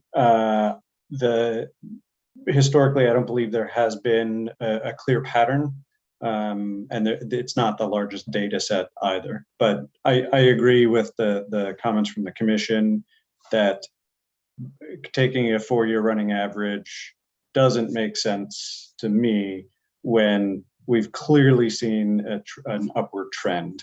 And so we'll continue to advocate for projecting more ADUs than the 4-year average would project. And I just want to make the reminder that this is an iterative process. It's going to continue to change over time as projects either fall off the list, like their pipeline projects that lose their entitlements or whatever, or new projects that come on that we hadn't anticipated. So it's going to be an iterative process anyway, and we're going to continue to update it. So I think the most important thing is to get the basic assumptions right today, and then we can work on changing it as time goes on. And I get that. And one of my things was just being overly conservative. I totally understand that. But the part that doesn't make sense to me is if we're overly conservative and we upzone certain sections, as time goes on, if some of our assumptions were, again, overly conservative and we found out we didn't need to upzone something maybe to hit a number, we can't downzone that thing. Yep. We're locked. Yep. So that I is guess the it problem goes to here. Okay, I'll jump to my last point and then I might come back. Being overly conservative. What happens, and it was the 95% zone density as well as the ADUs. If we were to push those a little, I know you said this a bunch of times, but if you just walk the average person like me through how does it really play out? So we put it in the plan, city council approves it, assuming it goes through. Mm-hmm. We submit it to HCD, they review.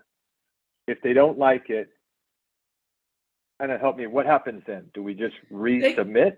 we would have to do multiple iterations. The idea is, what we're hearing is we want to get something pretty close to what we want to see for our first 90-day review, because HCD is saying now that there is a likelihood to expect a second 90-day review, which is not statutorily required. But there have been so many problems with housing elements that they get to the end of the 90-day review, send you a letter on the 90th day that says, these are all these things that are wrong, and we want to see another draft before you adopt. That throws the schedule way off, and then we're all lost in, purgatory, basically. And so our schedule, which we've always relied on, was that we have one. It was originally a 60-day review, and as we started the housing element, it becomes a 90-day review because they changed the law. And now HCD says, no, it may not be just one, it might be 2 90-day reviews. So to the extent that we can get something that is reasonable, and we don't have to argue with them about some things very much in that 90-day review period, we have a much better chance of not getting a second 90-day review period out of them, which we really don't want to do. Okay, and I get that. I'm just going to give you my perspective. So in my day job, I negotiate a lot, and I work with attorneys a lot, and together we are a team. And it's usually a little bit good cop, bad cop, right? And then at the end of the day, we discuss, and I say, okay, look, I'm going to make a business decision here, and I'm going to stretch a little. Now, you tell me if I'm going beyond a legal limit, and if I'm not, then it's my decision to kind of stretch it. I feel like if I were to kind of stretch that analogy to us, I'm going to label you as the bad cop here. Don't take offense, please. Excuse me. Wait, Vice Chair LaBonge. I just want to make sure we are not sharing any opinion on the matter until we've heard public comment. So if it's a question, I would encourage us to ask questions of staff. If it's an opinion about how we're voting, leaning, whatever, I'm going to ask that we hold that till after we've heard public comment. So sorry to cut you off. No, good point. Please. Yeah. Continue. No, good point. Thank you. Hopefully my opinion didn't show, so I'll stop on that one. Let's see. I had a couple more. Let me make sure. Okay. Oh, on the 3D model, I really like that. Now, is that new? Have we ever seen that before? Because I feel like the very first time we talked to the city, I threw that idea, and I'm not, it's not because it was my idea, but I've just always wanted that. So is that something that we can play with? And I know the question was asked if it helped, and I remember your response, Greg. I was thinking while you said that, I would really be curious to see if we could take that model and do, like, say, the perspectives, and say, okay, here you're on Moraga Road looking north, and you're at 5 feet 6 inches, and here's what 45 DU looks like, an assumed density on 45, because I know that varies, 50, and then, oh, by the way, the BART's at 80 behind it. Maybe could you see that? And then you could also do that at, say, the roundup, and you could look up where Millie's used to be, and you could say the same thing. What if Millie's went to 50 DUs, and maybe you don't even see the BART at that point? I don't know. It's hard to imagine. So I would love to know if have some of that, and maybe pick a few views and throw a couple, scenario 1, scenario 2s on them to really know what they look like. Because otherwise we're just looking at abstract numbers that make very little sense, quite frankly. Sure, understandable. And so I would invite, I can bring in Wes McCullough with ESA who put together the modeling. Are there more questions though? For us. I'll bring him in. Save that one. Yeah. And what the scenarios that have been prepared are not dynamic with respect to, you could like the balancing act, where you could increase the density and decrease the density in given areas, and real time have the modeling change. But it is dynamic in the sense that you can navigate through it from different vantage points and toggle between the different scenarios, and that it is available on the web. And so while it is informative to view, and it is work product that's out there. So And the only thing that I want to reiterate in what Greg said before is that it is not telling you what buildings will look like. And it's nothing but a big pile of pancakes, because there's not a level of specificity that can be added into this modeling. And if modeling, this is my one bit of advice. If modeling is really important, it may have an impact on whether or not we can have arena allocation that is accommodated. So yes, it's helpful to understand, but it shouldn't be a determining factor about anything, because you might get a building that looks completely different than a big pile of blocks. Well, I mean, I do agree that it's not the way it's going to look, but from a massing, you could make a general assumption on a general density of units per acre and size of units. And we looked at, on a previous, we had, here's different densities per, and there was a little graph. And of course, it was very hard to tell the different scales of them relative to each other. I think that's fair for your average person to look at massing and say, what does 80 DUs per acre look like? And if there's something that's 50 DUs per acre and we have a perspective and we're looking up at it, you can put that in front of it, which right now I can't do. I think that's very valuable. So I'll leave it at that. Wait, Vice Chair, question. can I ask you a question? Are you, is that something you're asking to see in order to be able to move forward with tonight's item? Or are you generally asking, maybe wishing that would have been provided earlier, but just commenting that it's a cool tool to move forward, to use moving forward? If I were on city council, which I'm not, and I was listening to this planning commission, I'd be like, you know what, that was a good idea. I know it was mentioned before, I'd like to see it. So I'm trying to preemptively get it out there, so when they ask the question, it's there, and we don't waste more time getting to it later.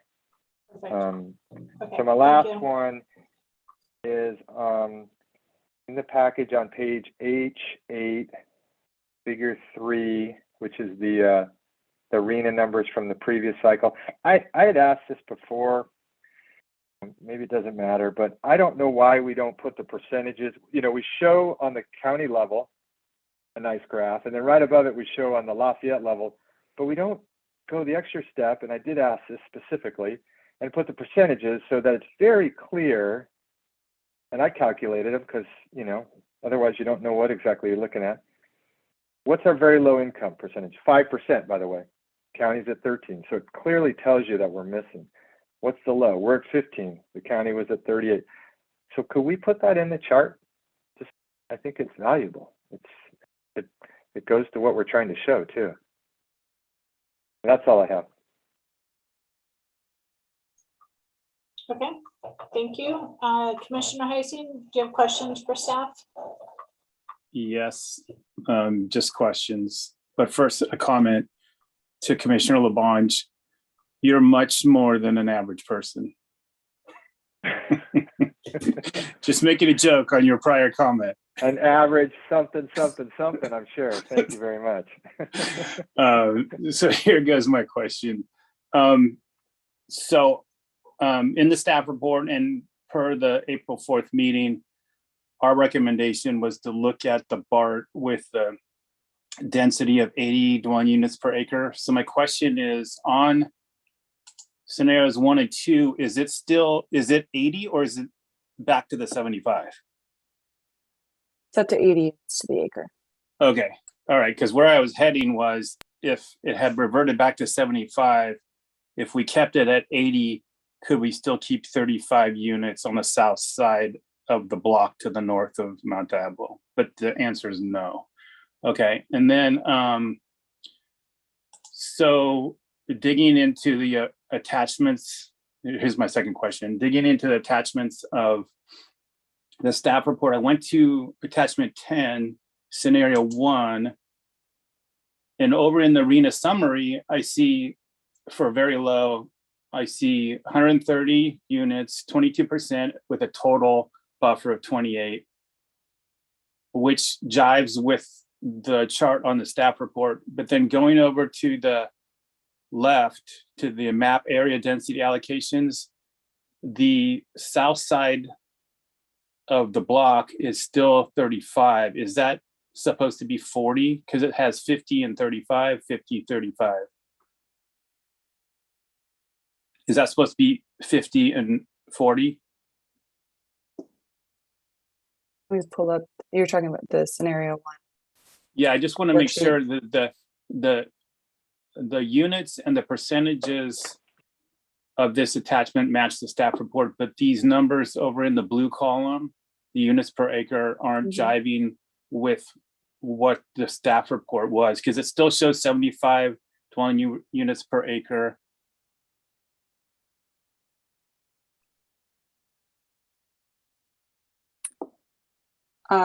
So the densities here, the sites shown in blue. The attachment 10 is a different attachment in the Dropbox. Attachment 10. Apologies. I think it may have been the same thing, but you were looking at different tabs. It's an Excel spreadsheet, right?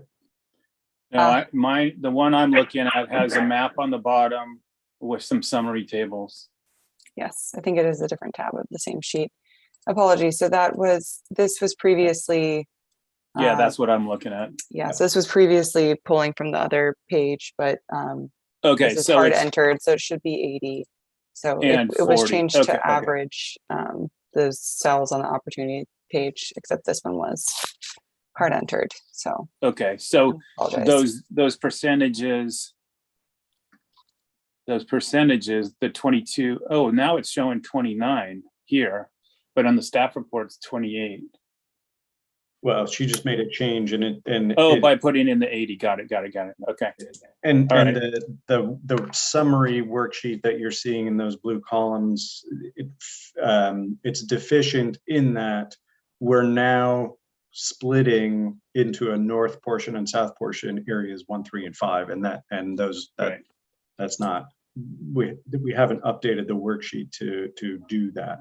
Okay. So we are consistent on the percentages and the number of units with what's in the staff report. The 130 very low, 22% and 28 total buffer. That's accurate.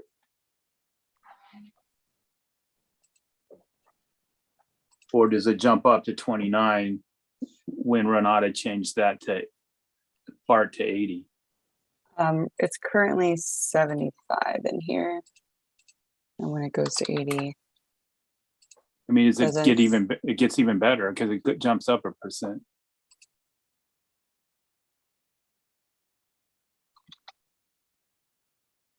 I don't think it changes because this is pulling this table is, I believe, pulling from the bottom of the other tab, which is actually calculating. Maybe not. Yes, it is. So it's still reflective of the math which is happening on this page. Okay. That's summary. Okay. And then my third and final question is on the rendering, the pancakes. Can we pull that up? It was relative to the pink and the blue. There was one on the north side that was still pink, and I was wondering why it wasn't blue.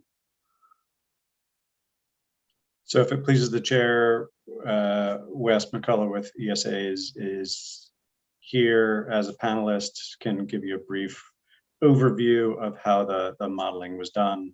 And then you could ask questions of the model.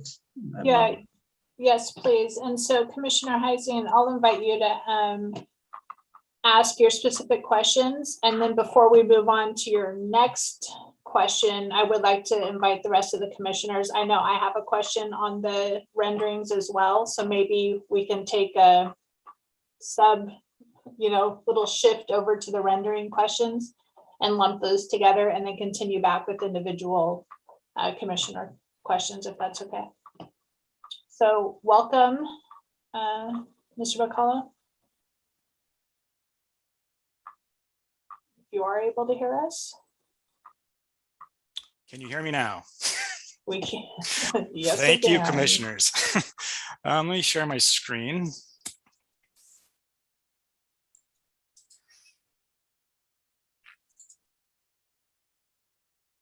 Okay, are you seeing a version of Lafayette? Yes. Okay. So this is the existing, this shows the existing conditions for the city based on footprints and elevations extracted out. And so the first scenario from this bird's eye view shows the build out under existing zoning conditions for multifamily. So this would be, the red would be the 35% dwelling units per acre and a 3-story structure, which is what we're seeing for development. These purple parcels show the pipeline projects for the Lafayette Lane on the right and the Madison Park, and you can see they're kind of more custom than the other build out parcels because these are generated automatically, but these were digitized based on the site plan. Let's go back to this.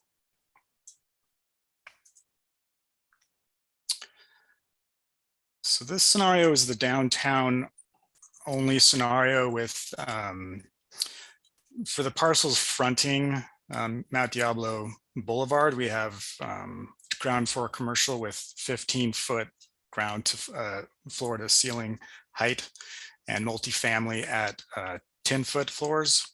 And each unit for multifamily for all scenarios are 1,000 square feet.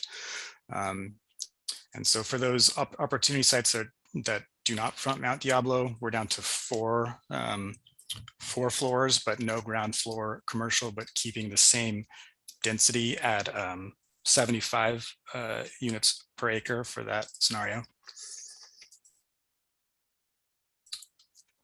This is the PC recommended scenario for 50 dwelling units per acre. So that would be the, zoom out here. These on the north side are at 50 dwelling units per acre. And I think maybe the question was, you saw some of these that are not at 50 units dwelling per acre. Maybe that's what you're referring to. On the north side of the freeway, we have the BART parking lots modeled at 80 dwelling units per acre and 5 stories. We also did the, this is kind of hard to see the difference, but this is at 60 dwelling units per acre.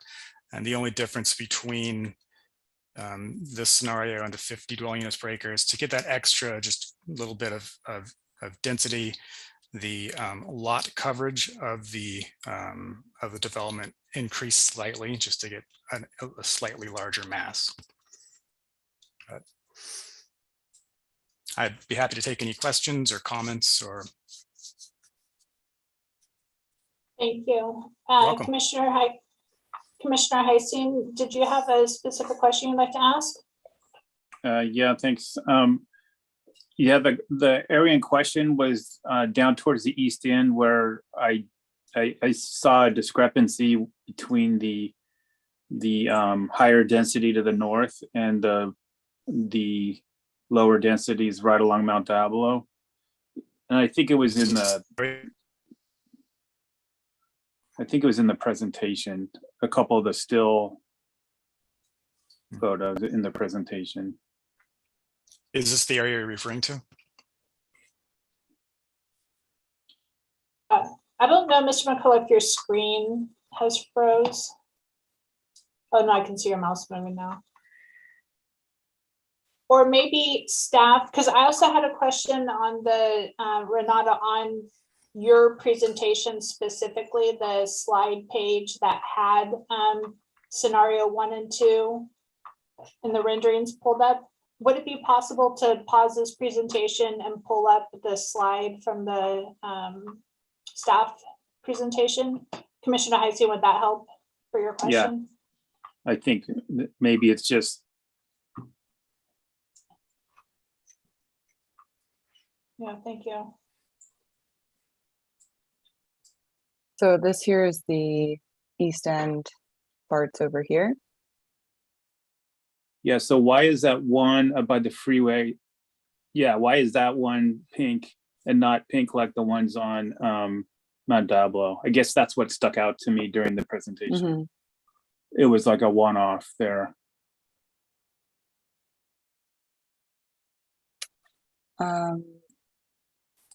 I don't believe that that is a pipeline project.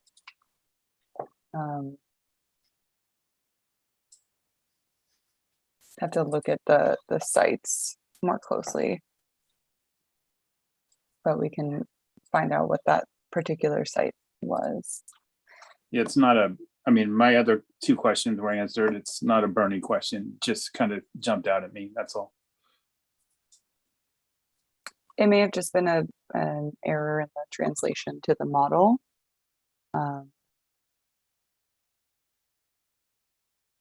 I'm not certain why that one is pink. I don't think every pipeline project was modeled. Certainly the two bigger ones, Lafayette Lane and Madison Park. But I don't think we modeled every one of the pipeline projects. So thus I think it's pink, not purple or blue.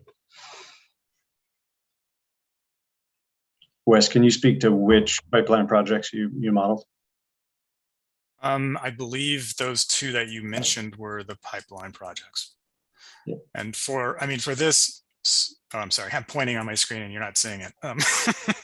For those two sites, if they were pink in the spreadsheet, I mean, they weren't shown as a density increase in the spreadsheet. Maybe it was a version control on the spreadsheet. Could have been an error.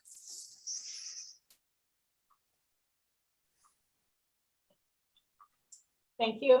Commissioner Heisen, did you have any other questions specific for Mr. McCullough? No, I had no further questions. Okay. I do have a question. So before I ask mine, are there any other commissioner questions regarding the density images? Okay, I'll ask mine. Just for clarification, and Renata, do you mind pulling up the slide deck again, please?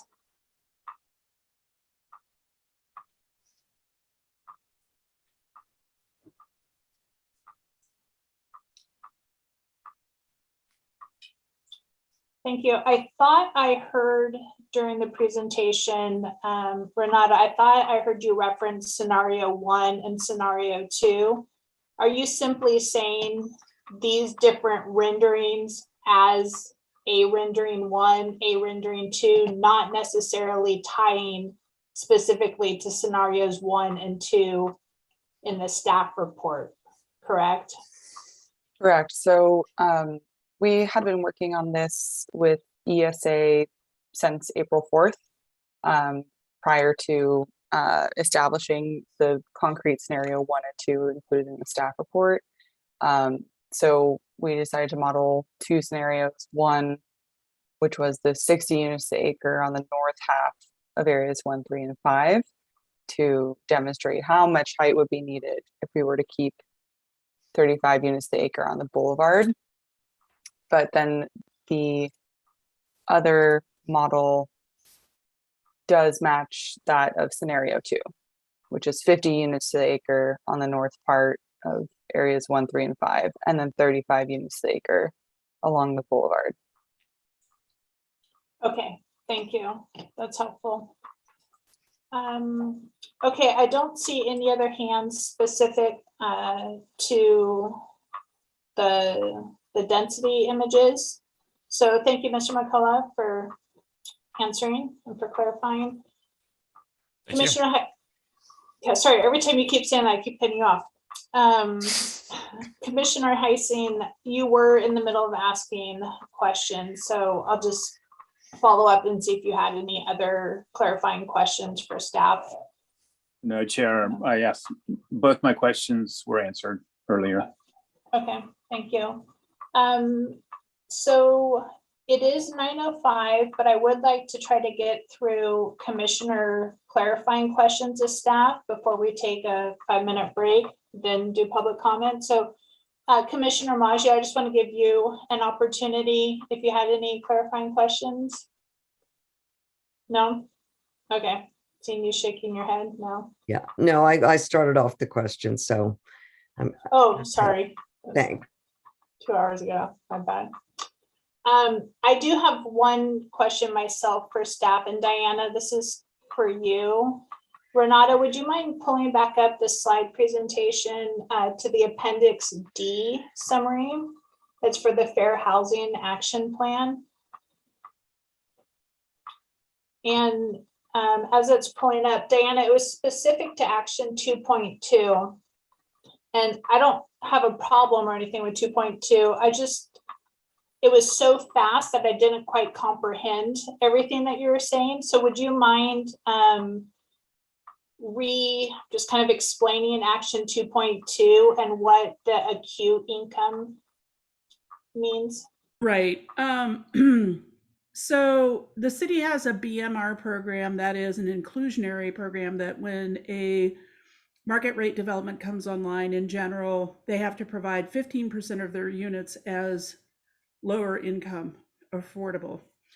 And it has been a general kind of, we've tracked the redevelopment requirements when redevelopment agencies existed with very low and moderate income requirements. And this particular item would look at that and say, tell a developer they could provide 10% affordable units if they did, or get a larger density bonus than state law or whatever. If they have affordable housing, they're going to propose it for people with developmental disabilities or people, farm workers, or any other special needs group, single female heads of households, et cetera, that there would be sort of like a sliding scale to basically say that if you gave us greater affordability, like extremely low income or acutely low income, which is 15% of median income. So we're talking, if you have a median income of, let's say 100,000 for a single person, if the person makes 15,000, that's acutely income. That is somebody is basically on SSI, a Social Security supplement. So that there'd be more of a sliding scale, so that we would get, even if it's not a lot of units, we would get a few units that would reach these really severely impacted groups. And we need to just kind of conduct a feasibility analysis, specifically economically, to figure out how that would work in real life on a development. We know right now that 15% for very low and moderate income is accepted by the state, and developers are doing it because they get the density bonus out of it usually. But we would want to understand sort of what are the nuances of that. So that's really what we want to do for this particular action. And as I mentioned, that many other jurisdictions in the Bay Area are looking at. I know San Mateo is, I believe Belmont is, and maybe a couple of others, I'm not sure. So anyway, does that answer your question? Yeah, thank you, I appreciate it. Those are the only questions that I had. A couple others were already answered by other commissioners' questions. So I'll just open it up one more time quickly. Any other planning commissioner questions, clarifying questions of staff from tonight's presentation? Okay, seeing none. I would like to welcome a 5-minute break. When we come back from the break, it'll be time for public comment. And again, just as a reminder, public comments are limited to 3 minutes apiece because we do want to give everyone an opportunity to be heard tonight. So I'll just respectfully ask that you really do adhere to the 3 minutes. And then it will be the only opportunity to provide comment. When we do come back for discussion, we are going to kind of talk through the draft and then each of the appendices. But so it's 9:09. If we can break until 9:15. Thank you.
Okay, welcome back.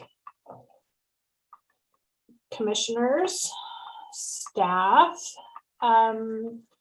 So as a reminder, we are on item 7B, so the draft housing element review. And at this time, I'd like to open it up for the item up for public comment. If you would like to comment on this item tonight, now would be the time to please raise your hand. We have 2 individuals, 3 with raised hands. Elliot Hudson will be first, followed by Robert Lavoie. Thank you.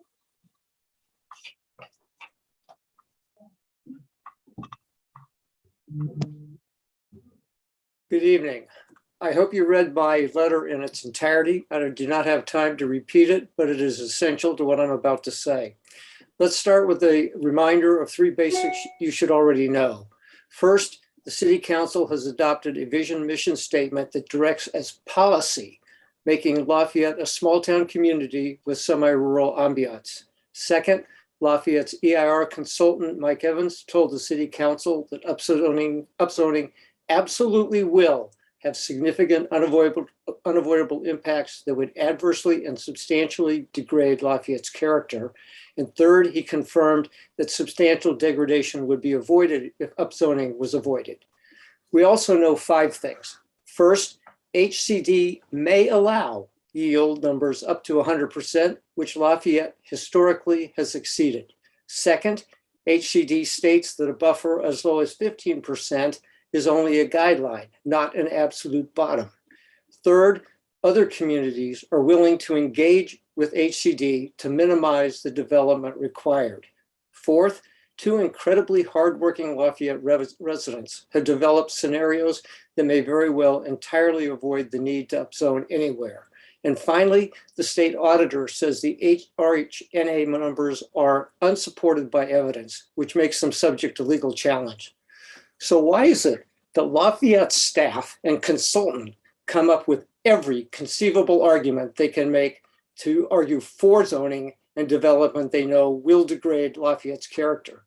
They are unwilling to test HCD on yields and buffers. They astonishingly advocate definitely degrading Lafayette now rather than risking the possibility of maybe degrading it years down the road. They advocate upzoning instead of doing the work that may very well avoid that upzoning. Those sellouts of Lafayette are unacceptable.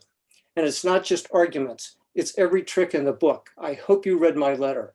Despite being directly challenged in past meetings for not advising you of the policy directive of the City Council, the staff report does not contain 1 honest word about that critical definitive subject.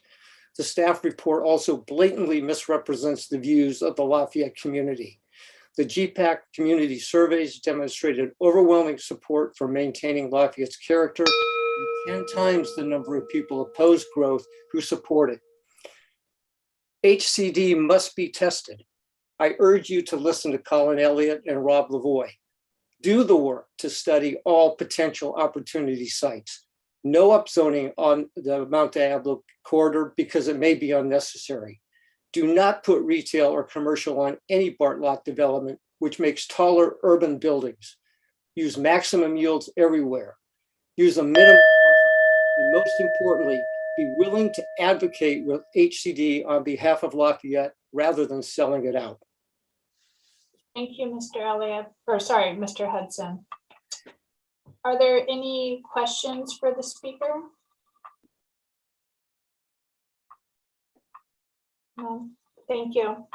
And just, we did receive all, this is for you, Mr. Hudson, but then also for anyone wishing to speak tonight. We have received a copy of all comments submitted at the time of the staff report and then also after the cutoff today.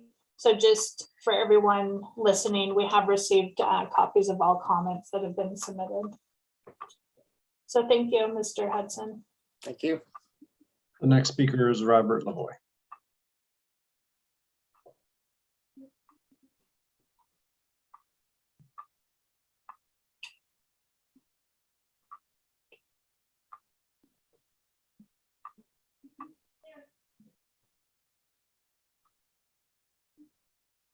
welcome. Mr. Lavoy, can you hear us? Yes. Hello, everybody. Welcome. I would like to use the current staff model before the little last minute tweaks to show that we can have another viable scenario without any upzoning. The staff scenario 1 started with a 28% VLI and LI buffer. I changed the downtown north of Mount Diablo to 35 units an acre, and the buffer drops to 20%. I believe this is adequate at face value, and we can stop right there and be done. However, I think returning BART to 75 units per acre and 100% yield, as agreed previously with Craig Wolf, is a good choice, although it's a wash in terms of our net yield. The justification for increasing the density downtown to go from 28 or 20 buffer to a 28, it's just entirely unnecessary.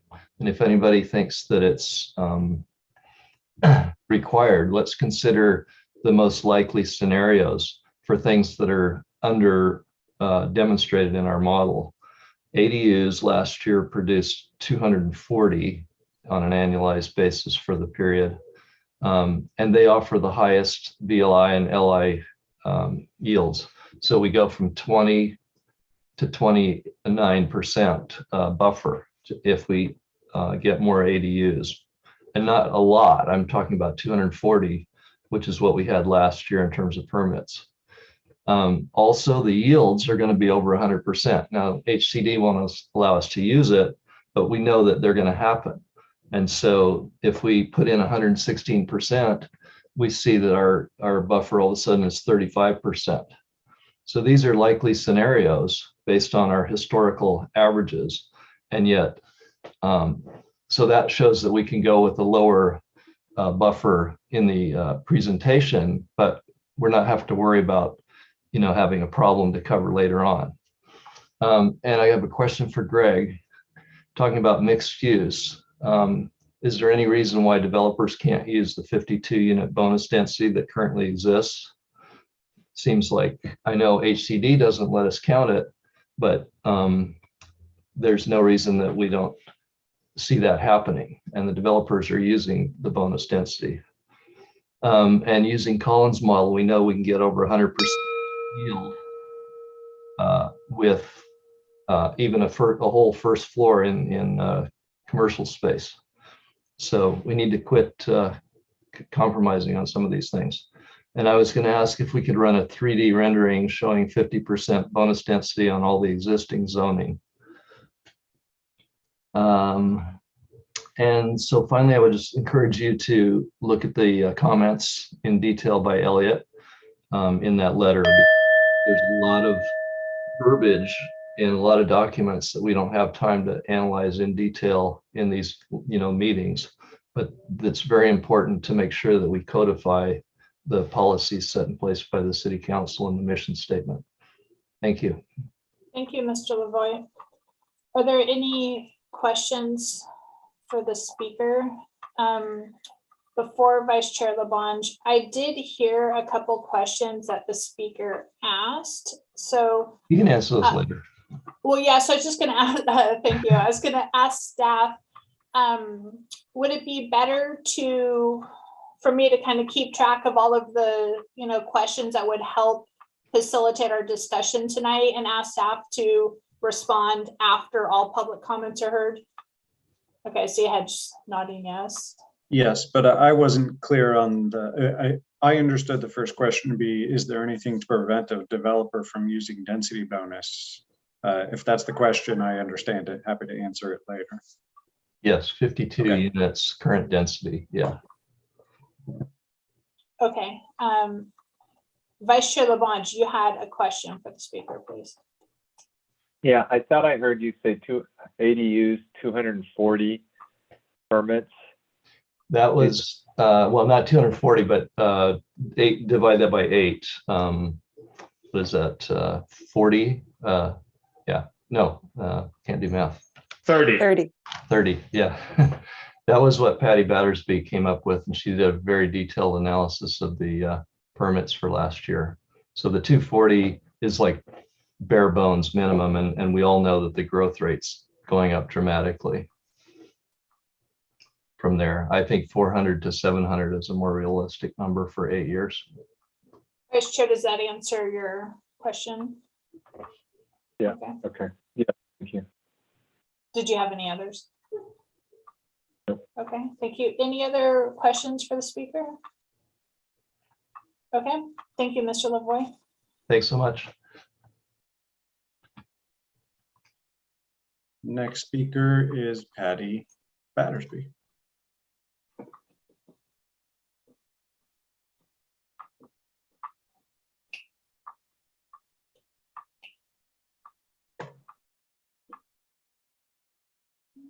Welcome. Can you hear us? I can hear you. Thank you. Thank you for your time. Yes, I think one of the things that's so distressing to me has really been the fact that we're not focusing on preserving Lafayette's semi-rural residential character. And I think that it's been in talking to people, talking to residents, longtime residents, new residents, it's really, really what has driven Lafayette to make it a special place. I also wanted to say that I'm very, very supportive of the work that Mr. Hudson, Mr. Elliott, and Mr. Lavoie have done. I think that the panel and the commissioners really, really need to take it to heart. I don't think that we should be increasing the BART lots any higher than the state requires. It's just absolutely ludicrous when I look at the models that were shown tonight and you consider that there could be commercial, it just makes no sense to me that there could be any commercial. Farmers market, it was really, really underutilized, and I just don't see any reason for taking away from our commercial zone to do that. Excuse me, can we just pause the timer for a second, staff?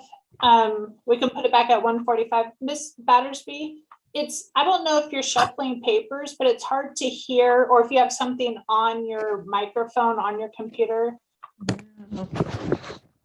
Yeah, whatever. I'll turn What can you?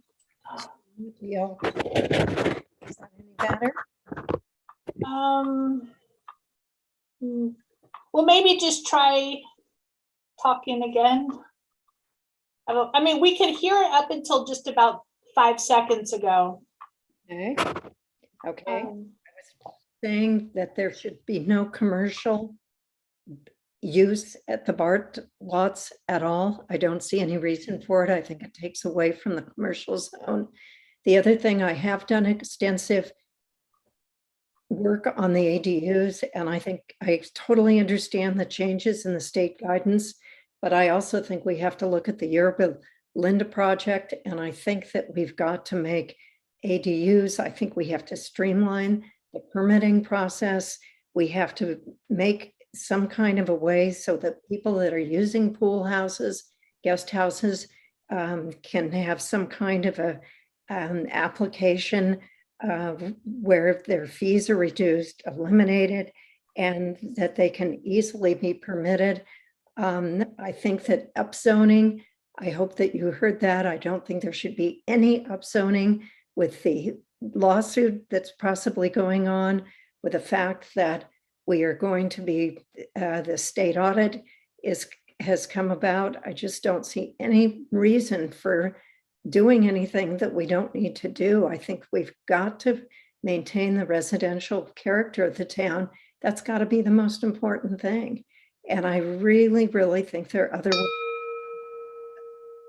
my comments. And again, I appreciate your help, but please, please, let's try to save Lafayette. We just have, this is our opportunity. And if we blow it, it's going to really, really make a terrible, terrible future for the town that we all love. Thank you. Are there any questions for the speaker?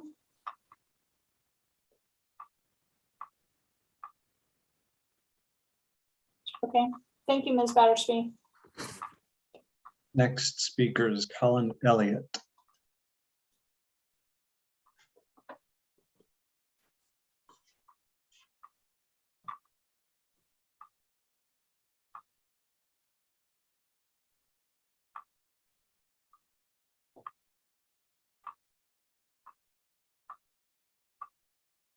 Ah, Welcome. can you hear me? Yeah, we can hear you. Welcome. Okay, my screen's gone blank, so here it comes. Before you start the clock on me, Annie, you'd said that you did get all our comments in. I did not get the normal acknowledgement from staff that you got mine. Greg, can you confirm you got my email from Friday and it was distributed? Because I'm going to refer to some stuff in that, so it's important to know everybody got that. But let me start with the first thing on ADUs, just to counter something. I'm confused by something Diana said, because as someone mentioned, Yorba Linda's was just approved their housing element 3 weeks ago. They were only getting 10 ADUs a year until the law changed. In 2021, they were getting 1 a week. So they went in at 50. That got approved by HCD 3 weeks ago. So I think it's nonsense to say we've got to average over 4 years. HCD are already not doing that for other cities. So we've got to look at that, and we've got to push back on that. Secondly, I want to talk about upzoning.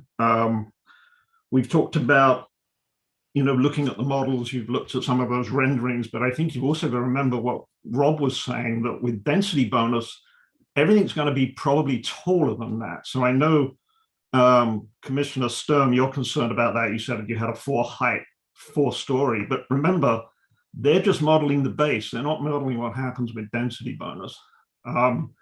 And we know, in fact, that we are yielding, as we've said, about 116% on average. So one of the things I think I'd like you to do after I get off is change the model a bit, because the problem is, as staff will say, this model is now so constrained by things that HCD has done, different rule changes, that it's sort of moved from being a useful planning model into being just something else that's highly constrained. And what we need to do is actually separate and understand that, because this is a mathematical exercise. We just have to get this table done. We just have to get it approved by HCD, but we all know that that isn't necessarily, and probably absolutely not, what's actually going to get developed. So what I'd like you to do is say, well, what will get developed? One way of looking to that is to say, well, actually, we know our average yield is 116%. If you run the model at that, it's 2 simple changes. Take scenario 2, put it back to 35 units an acre, run at 116% yield. You'll see you get 35–40% bonus on those lower income units. And this directly goes to Diana's concern about, I'm worried I don't have enough very low units. Well, you don't on the model you're running right now, highly constrained with very low ADUs. But in reality, you're actually going to get built a lot more than that. And you've actually said that. So as you think this through, don't be upzoning whole stretches of downtown to make this model work. That is completely bad planning. The way to do this is if you want to upzone, look at certain areas, do that later, but don't hide behind this model and say, oh, we have to upzone because of this model. That is just not true. You can 20% and they'll be happy, HCD will be happy. But I would ask you to run this at a higher yield and see what reality looks like. Thank you. Thank you for your comment, Mr. Elliott. And we did receive your comment that was sent on Friday. There was one at 5:03 p.m. and then I believe a follow-up 9:06 regarding a typo or a correction. And it's multiple pages long. So we did receive it. Thank you. And Mr. Elliott, they begin on page 41 of the link on the city's website for this agenda. So if you're looking for it, it's there. Thank you. Are there any questions for the speaker? Okay, I don't see any. Thank you, Mr. Elliott. Anyone else would like to speak? Please go ahead and raise your hand now. Seeing none. Oh, one just came in. So again, if you would like to speak, please go ahead and raise your hand now. The last speaker is Cheryl.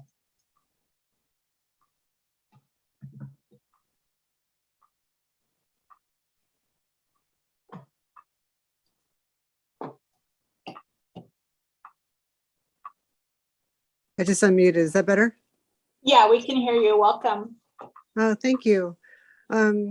Interesting discussion, and the last three speakers have given me a lot to think about and learning about Yerba Linda as a city getting their housing element approved using their ADUs, and starting with 1 and going up to 50 is pretty dramatic, and something that I think we could really be looking forward in our housing element.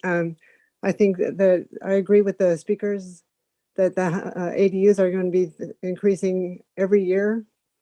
And my understanding is that we have to review those annually anyway. So we're going to see the increase every year as something the city already does. And then I just wanted to reiterate again that the south side of Mount Dell Boulevard, I've mentioned this before and I'll say it again, is that many of the streets, including the area I'm in, are actually a whole story below Mount Dell Boulevard. So whatever you're considering building is 1 story higher. And please do remember that the 3 to 4 stories is going to be increased by the density bonus. And that also remember that it's housing right on the east and west side. So it's probably only going to go to housing anyways. And most of the stuff that gets developed, like Brown Avenue, is not going to go to low and very low. So I think we really need to be focusing on the ADUs that Yerba Linda did. Thank you so much. Thank you for your comment. Are there any questions for the speaker? Okay, I don't see any. Thank you, Cheryl.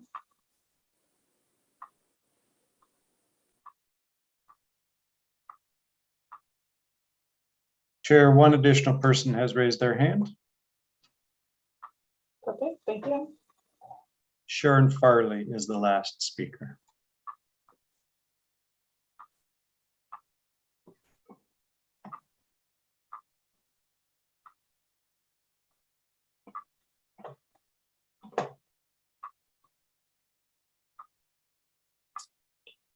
Welcome. Are you able to hear us, Ms. Farley?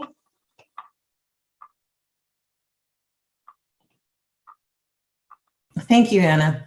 Okay, perfect. Welcome.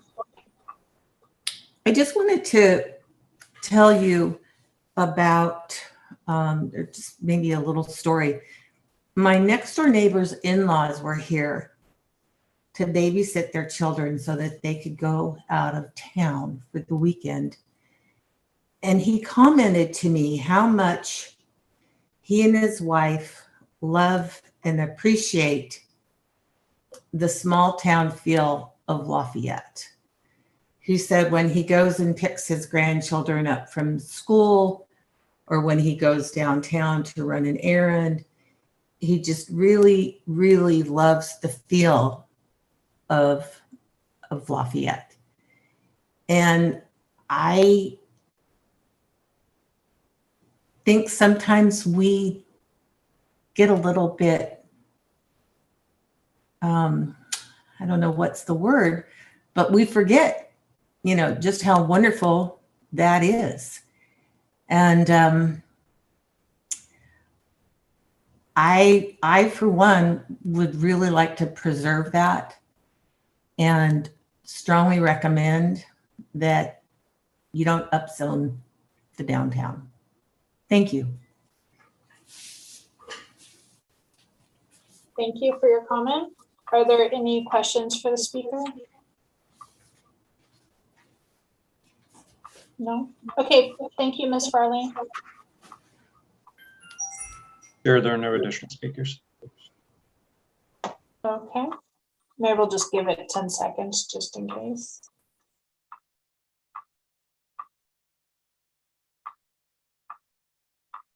Okay, assuming there's still none.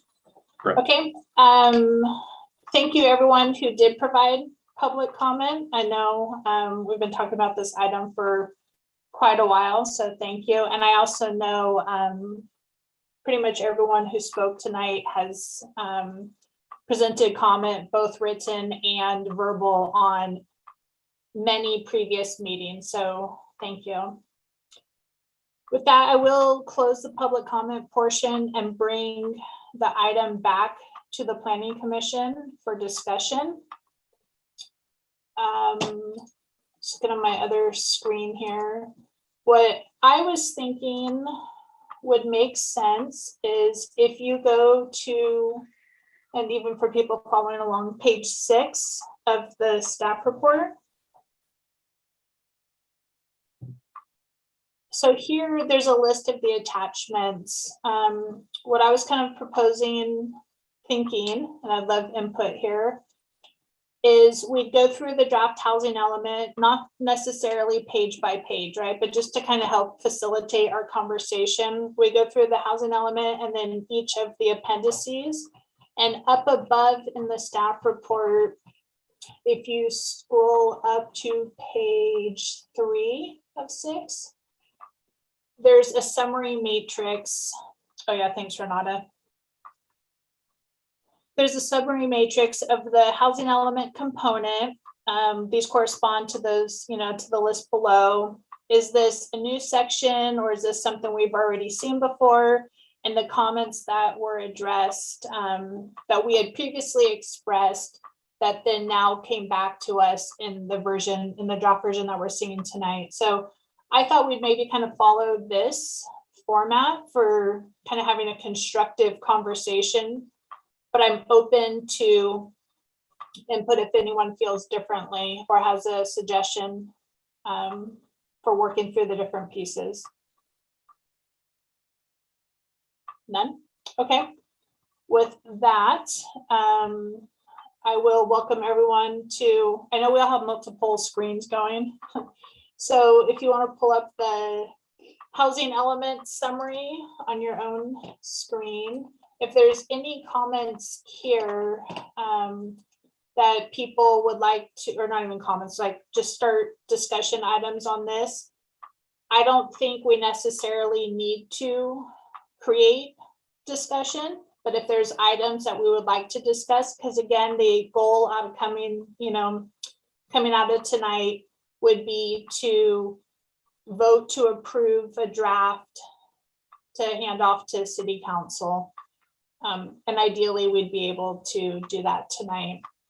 So with the housing element summary, is there anything that anyone would like to comment on? The matrix notes that this is a new section, that it captures high-level findings from each of the required analyses. So with that, I will open it up to commissioners for comments specific to the text portion. It's file number 1. Okay. Kind of looks like no one has anything that they would like to make suggestions on for revisions. I did hear the request to add percentages to those RENA tables in that summary document. So that is captured. Oh, thank you. And actually, sorry to pause on this. I did forget, back to the public comment. Greg, we were going to answer a question. Sorry, I think Mr. Lavoie had asked a specific question regarding density bonus. And then I heard another question. So a couple speakers brought up Yerba Linda and how they're using 50 ADUs. So I apologize, before we go into our discussion, if we can just jump back to answering those 2 public comment questions. So one would be, how is Yerba Linda able to use 50 and we aren't? And then if you can address the density bonus item, please. Sure, I'll go first. The density bonus question was, is there anything to prevent a developer from using density bonus? No, it's state law. It is completely optional to the developer if they include a minimum prescribed percentage of below market rate income deed restricted units, then they can receive additional market rate units. That is the bonus that would help make the project pencil to build out and keep the price for the affordable units at those lower below market rate levels. So nothing to prevent that from happening now or in the foreseeable future.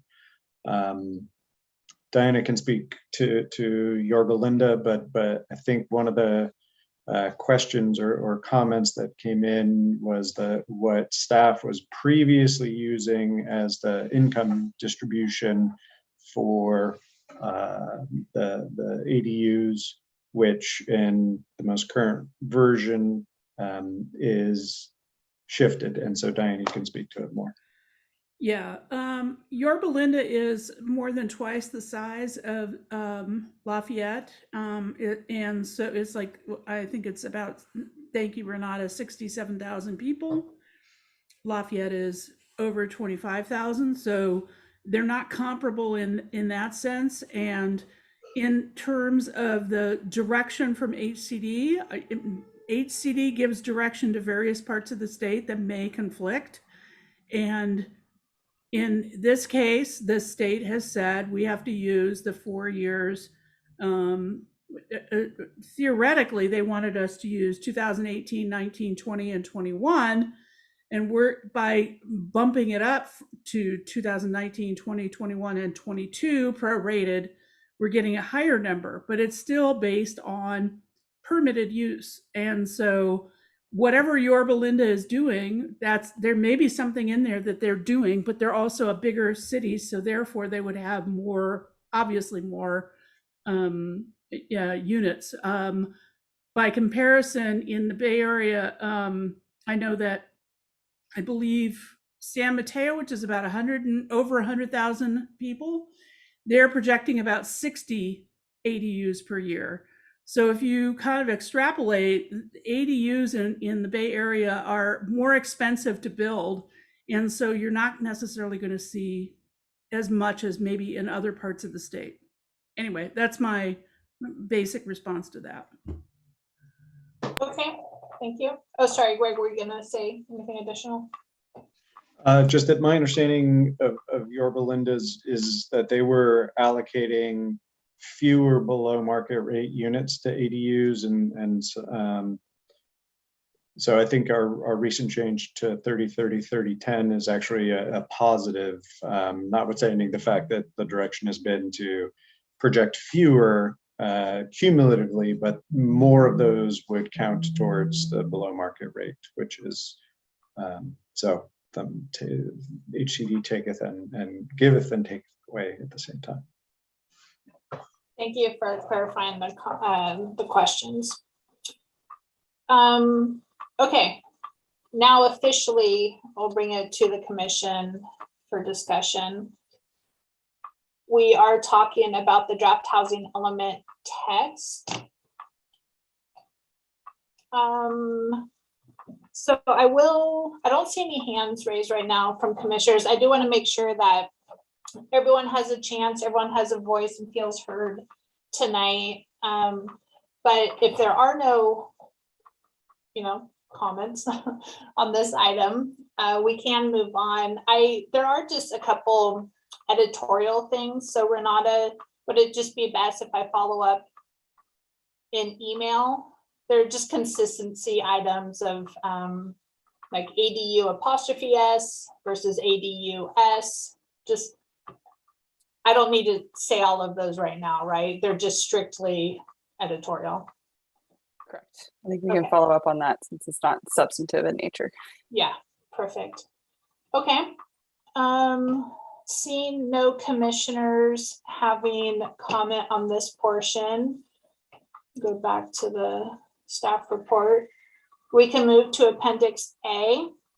This is the background data and housing needs. We have seen this. There's some minor grammatical and formatting changes that have been made to the housing needs report. Is there anything here that the Planning Commission would like to discuss specifically on Appendix A? Okay, seeing none. Moving to Appendix B, constraints analysis. This is new. This is analysis of non-governmental and governmental constraints on housing development. Open this up on my screen. Are there any discussion items from Planning Commission on this? Okay. I also don't have any. Moving to Appendix C. Commissioner Farzan is waving his hand. Oh, sorry. Yeah, Next time, just feel free to come off mute because I was looking yeah. at my other screen. It's Thank okay. you. I don't want to do that to you. Thank you, Chair. Thank you, Diana. So I have a quick, it's just an overall question about this constraints issue. And I was looking at the cost of building, et cetera, just an overall. I know this is gathering data and putting it into a document.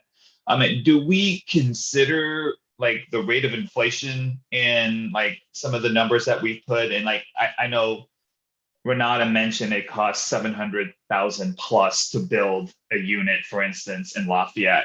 Like inflation this year is 8.5% fiscal year. So is that something we're considering about in terms of the numbers that we put in about how much it costs and how much help we would need from the state, for instance, to provide money back to the city if we're going to try to, give developers, et cetera, help in building? Does that question make sense? Yeah, it makes sense. And the answer is no, because the difference is it's just getting bigger. And I think we make a point of saying that the cost is just escalating astronomically.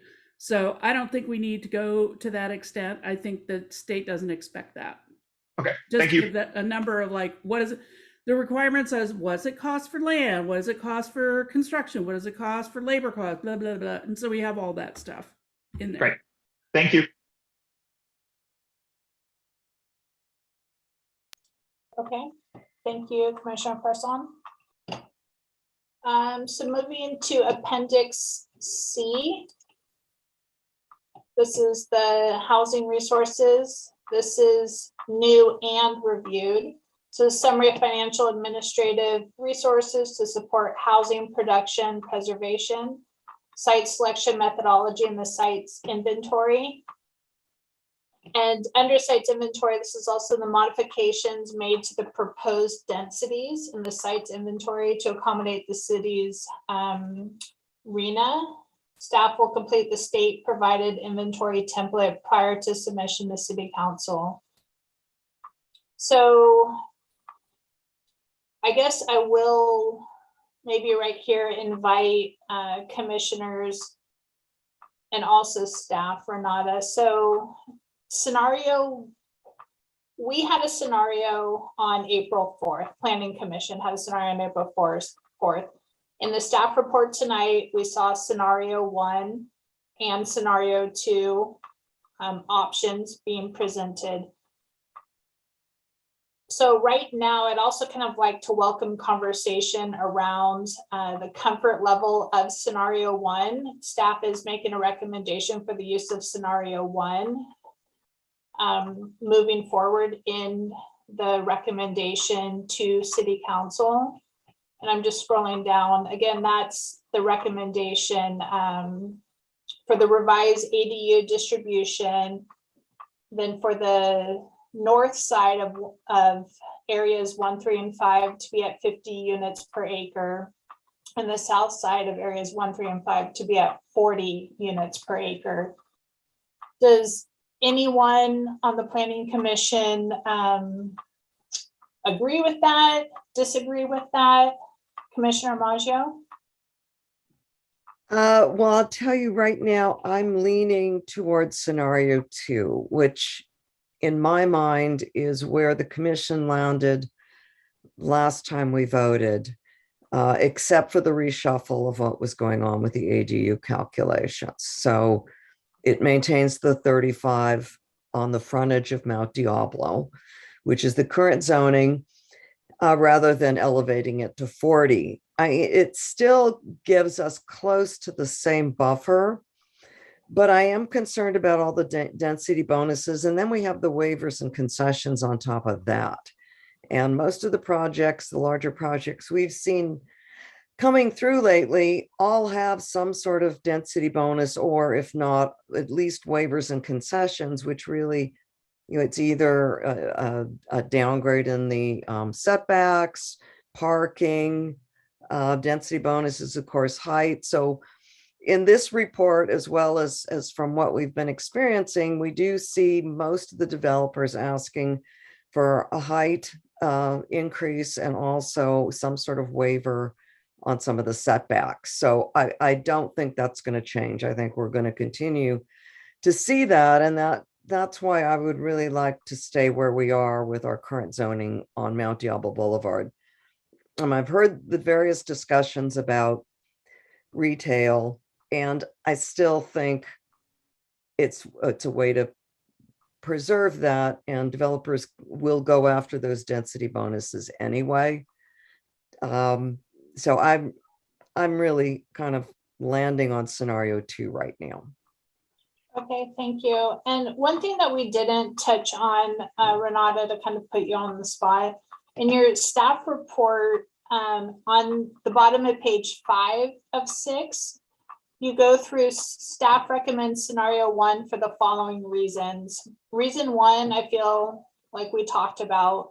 Reason 2 discusses if the sites are upzoned, they may be included in the inventory without just, reuse of the opportunity sites that were included in the previous inventory requires intensive analysis to justify inclusion.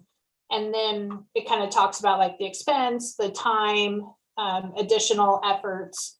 So can you explain that a little bit more? Because I do think, Commissioner Maggio, that is the one piece, well, and plus for the whole commission, right, that we didn't really discuss. And maybe if we're able to better understand that, that might help us make a decision. I can do that. Oh, thanks.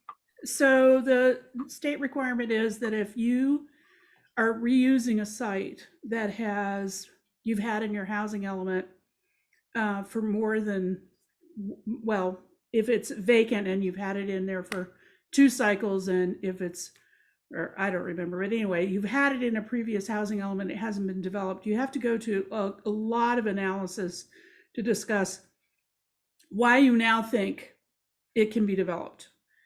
And the city has to make findings when it adopts the housing element that demonstrates this. And that level of analysis, although we haven't talked about it here because it's, I didn't want to confuse the issue actually to talk about it. But I'm glad you're raising it, because it means basically that to the extent we don't have to explain ourselves, here's another instance in which we have to like demonstrate and give documentation and write extensive explanations of why continuing to keep the site in the housing element is a good idea. If you upzone the site, it becomes a new site, so you don't have to do that analysis. I feel like in the scheme of everything, it's probably, the first level is probably, we want to meet the RENA allocation with a decent buffer. That's the primary reason to upzone. The second one along that corridor, the second is about, commercial uses and just sort of giving a little bit more flexibility to get more density so that it makes sense for a ground level thing. And then the third level, which, you rightly bring up, which is if we keep it in at 35 units to the acre, then we have to go through a lot of hoops to explain it and why we think that it would be developable within the next 8 years. And so if we upzone it, even 5 units, it's a new site, and we don't have to do that analysis. Okay, thank you for the explanation. Yeah, I'm sure there's thoughts on this, and I'll save mine for last. So Commissioner, Commissioner Maggio, did you have anything else on that before I go to Commissioner Sturm? Okay, you're done. Okay, Commissioner Sturm, and then Vice Chair Labange. Thank you, Chair. So on the topic that Diana just responded to, just to be totally honest, this really took me off guard. I mean, I don't know if I didn't track the analysis that was being done, but I was sort of thinking, well, geez, we've had the GPAC working on this for a year and a half. Staff has been working on this. Like, did we not do, were we just planning to upzone everywhere? Like, it confused me that this was something that was like, if this was a substantial body of work to look at these sites, if we were not going to upzone them, why was this held to the end? And then now it sort of feels like, and I'm not saying this is what's been doing, I just want you to understand from my decision-making perspective, this is how it feels. Sure. It feels like we're being, this fact is pressuring us to upzone. And it's just, I don't want to make a decision on whether to upzone an entire site of Mount Diablo because staff would have to spend more time working on it. Not that your time's not valuable, but that doesn't seem like a good decision-making process. Although I understand you just mentioned the other three things. But in response to that, really quickly, well, go ahead, Diana, if you want to respond. I just think that the inventory has gotten tighter and tighter and tighter, and the margin has gotten smaller and smaller and smaller for things like the VLI and these other things. And now this issue has risen in prominence. I don't think it was something necessary. I mean, the GPAC was aware of it. We talked to them about it when they were looking at sites. And it didn't rise to the level that I think it is rising to the level now, simply because we're cutting finer and finer hairs on this frog, you know? And so it matters more now than it did before. And that's, I think, why we're bringing it up. I mean, there's even more levels of discussion that are involved. And we've included that into the discussion of the methodology about, you know, sites that are non-vacant. You know, how do we demonstrate that the sites that are non-vacant can be redeveloped? How can we demonstrate that the sites that are non-vacant can be redeveloped with lower income housing? These are all nuances that it's sort of like a pinball game. You know, the ball's going around here and then we're getting close to the bottom, and all of a sudden the channel in which we can create a viable inventory gets really small. And these things that weren't important to begin with became very important. I think that's really where that came down to. And I think the key distinction here is that GPAC, the majority of GPAC voted to keep De Silva in, to not touch downtown. However, that's not been the direction that the Planning Commission has. Right, and that was gone. a huge site, yeah. So this is a significant body of work for staff that we knew was there, but we were thinking we probably weren't going to have to go there. And now, correct. Is there an issue now of completing that body of work in time to submit this? I don't think so, but I think that if there are ways in which we can sort of, you know, slightly pivot on certain issues, I think that's the level of nuance that we're getting to now. We can pivot on some of these issues, will help us in the end. It's not unlike the BART site, you know, is it 75%? I mean, 75 units at 100% or 80 units at 95%? The delta of the site number of units is very small, but the rationale becomes really important. And I think that's where part of that is where we're coming from. Okay. Thank you. Well, so I don't know, my thoughts on scenario 1 versus scenario 2, understanding what you guys just responded to. I think I'm leaning towards Commissioner Maggio's position, and I don't know. This one is to me, it's I could sort of go either way. I mean, you know, when we're talking about different densities, an additional 5 dwelling units per acre doesn't seem like it's going to, you know, take us to the next level necessarily, but it does raise the jumping off point for a density bonus project. And one thought I had, one way we could look at this, and this is again putting this extra work on these, you know, on the site, extra analysis on these sites issue aside, would be like, if you look at the very low income and low income columns, we're gaining, and moderate, let's just say, yeah, and moderate income. In scenario 1, we're gaining 16 more units in those 3 class categories than scenario 2. So I'm thinking, do we want to upzone the entire south side, north, swath of the north side of Mount Diablo to gain 16 units?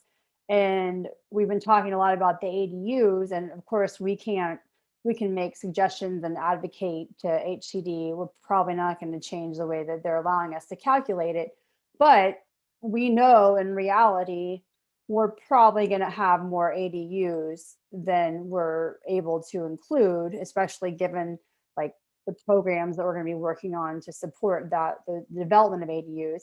And we know that ADUs and HCD is allowing us to now consider ADUs to have more units within those 3 income brackets, those 3 categories. So I'm thinking, like, from a realistic standpoint, if this upzoning is getting us 16 units, but we know we're probably going to get those in actuality, we're going to get those 16 units in the ADU piece, then maybe scenario 2 is the way to go.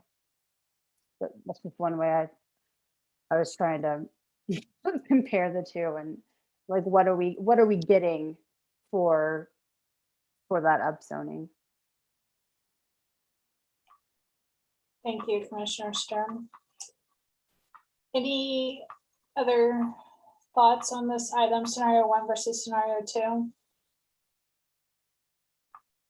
While you're thinking, I would like to just ask staff, so in Appendix C right now, like table 4, which is on page C-15, it cites inventory affordability breakdown. So is this using scenario 1? I guess that's what I'm a little confused of. 2 different scenarios are presented in the staff report, and then how do those 2 different scenarios relate to tables in Appendix C, such as table 4? Yes, so it's a little bit mismatched given that we haven't established the site's inventory. So at this point, I believe this was based, the table 4 in the draft Appendix C that was part of the staff report tonight was based on the Planning Commission's recommendation. Because that was the most current iteration that had been discussed publicly. And so we included that as our baseline, and this would be updated. Okay, Greg, please. Oh, maybe I'm looking at table 4 in Appendix B. But yeah, I meant to say Appendix C. Okay, because table 4 densities of multifamily projects, 2017 to 22. Oh, okay. Yeah, no, sorry. Appendix. This table, correct? Yeah, thank you. So we would also have to correct 240 in there too. Well, yes. So yeah, that's what I was just gonna say. So it sounds like whichever scenario we end up selecting or making for a recommendation tonight for the draft, there would be a comprehensive update throughout any of the appendices or the main text or anything to reflect that scenario, correct? Before it goes to City Council. So we don't need to comment specifically like, oh, table 4 needs to be updated, table 6. Correct? You guys, staff would do a comprehensive update. Sounds like correct. Okay. Correct. Yeah. And just a reminder that also throughout the process, we'll be updating that table and all tables as we have shape-shifting ideas about pipeline projects, further guidance from HCD, and I don't know, whatever. I like your sayings, Dana. I also hadn't heard the one that's splitting hairs on a frog or something, or whatever you were saying I'm earlier. from the Midwest, and obviously that just popped out, and I'm sorry about that. Yeah, splitting hairs on a frog. Yeah. Sorry. And the pancakes. Sorry. Stacks of Yeah, pancakes. sorry. Those are all good ones I'm going to use. Okay, back to the discussion. So far I'm hearing two commissioners leaning towards support of scenario 2. I would like to welcome the other commissioners for their opinion on this. Commissioner Farzan, then Heising, and then Vice Chair, please. Thank you, Chair. None of them. How's that? If you want an honest answer, that's my honest answer. If I had to pick, so I'll give you my reasons why. I think we're too conservative on ADUs. I think we're too conservative on yields, and we're too conservative on the buffer. And I said that the last time, so it's nothing new for me. And I think going to Bart, let me just some specific issues. I'm looking at some notes I have here on the screen. I apologize, I'm not looking away from you. I still think Bart's 100%. We can do 75 and do 100%. And I know we talked about commercial, but just focusing on residential there. I personally don't think anybody in Lafayette really wants commercial in that area, and they want residential if it's going to be there. So 75 and 100%. I also think we can have increased yields throughout the city because everybody has pointed out, from staff to Diana to us, I know we can't go to the 160%, but that's going to happen. So we have a legitimate reason to have higher yields because we know it will be more. And there is an easy way to explain that HCD, to be honest with you. So that's where I'm kind of stuck here. Again, I will work with where we end up going, but right now I'm still stuck at how conservative we are in where we're proposing to send to HCD. So that's where I am right now. Okay, thank you. Commissioner Heising. Yeah, thanks, Chair. So I'm going to go back to the April 4th meeting, and I really liked how I want to talk about that April 4th meeting to show my position of what I'm looking at here with this meeting and this staff report. I really liked how we systematically went through each, we picked off the lower hanging fruit. We talked about Deer Hill, and I like how the chair ran that meeting. We talked about Deer Hill corridor. We said, we all agreed, yeah, we don't want to go there. We talked about BART. We agreed, yes, upzoning BART. And then we got to De Silva, and we were really wrestling with that. And I don't think any of us wanted the higher density in the downtown, but Commissioner Sturm came up with that really good idea of splitting the blocks north of Mount Diablo. And our proposal was to bump up the north half of that block up against the freeway to 50. Now, at the time that was proposed, and we asked staff to look at that and bring it back to us, we were all thinking keeping 35 on Mount Diablo. So it's unfortunate, and it's unfortunate that that great idea we came up with, where we were all excited on April 4th, didn't give us the buffer we felt needed. And while also I do agree with what Diana said, looking at that 96, that not just the percentage of 16, even though the whole buffer gets us to 25, if you look at very low and low, 25%. I agree that the number of units, 96, seems low, and we don't want to start from that low point. Scenario 1, I'm leaning towards scenario 2, and this is why. Because scenario 1, I don't like upzoning the downtown from 35 to 40. And I'm going to really throw a monkey wrench here. I said, if we're going to consider scenario 1, I think De Silva needs to come back on the table because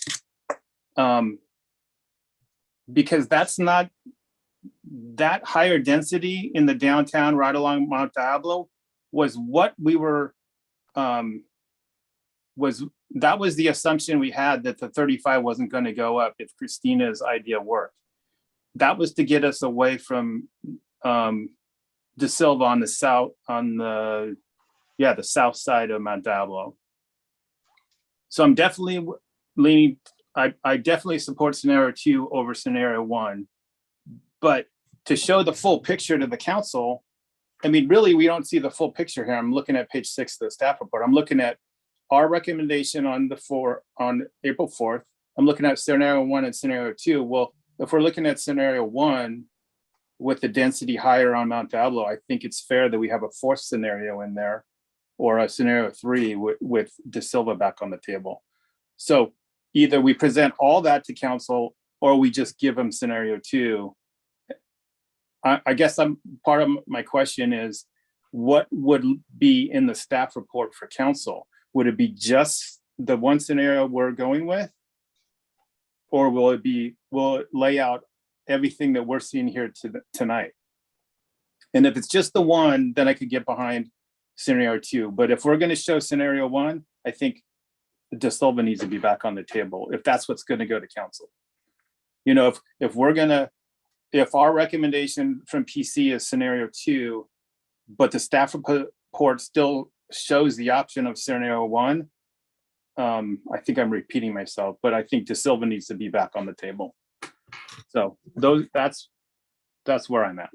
So thank you. So I am going to ask staff to answer that question if possible. And then Commissioner Farsan, I'm guessing you have a comment directly related to this. And so does Commissioner Sturm. Do you want to ask it before staff gives their response, or? Thank you, Chair. I was just going to say it's a clarifying to the question that Commissioner Heising had. Our recommendation is going to be the recommendation. It's not going to be here are the multiple other things, right? I mean, it seems when we make a recommendation, here's what we're presenting. It's scenario PC, scenario 1, scenario 2. They wouldn't show them all, right? I mean, that's isn't that the question? Yeah, so I'll welcome staff, please, to chime in on what the staff report to City Council would look at, like coming out of tonight's meeting. We have a draft, or what, if staff can please chime in. Happy to.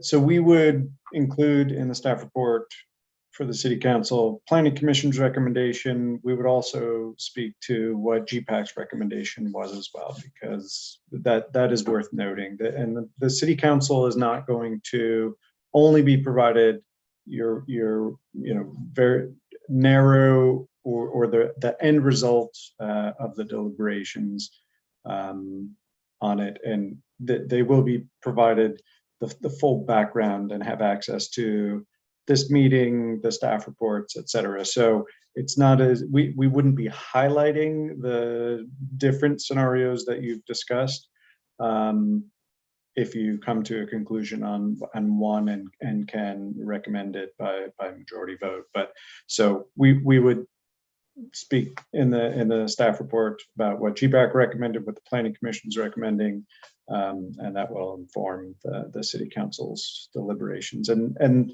I'm sure their discussion will kind of center around these same issues of density, boulevard, De Silva, those that GPAC have discussed and Planning Commission have discussed. So it wouldn't surprise me if we cover kind of the same scenarios with the City Council. Thank you. Commissioner Heising, does that help clarify? That clarifies what my support will go towards. Okay. Before I go to Vice Chair Labange, Commissioner Sturm, is your comment directly related to Greg's clarification? Okay, please. Just quickly, I wanted to make sure that I'm understanding correctly. So we had a consensus on what we're calling the PC recommendation. When staff looked at it more closely, the buffers weren't at a level we were comfortable with, but HCD is allowing for the revised ADU distribution, which is essentially a tool that we can use to make the PC recommendation more achieve buffers that are more comfortable. Is that right? Because I sort of feel like, oh, well, it does work. Luckily, this tool came into play right when we needed it. Is that correct?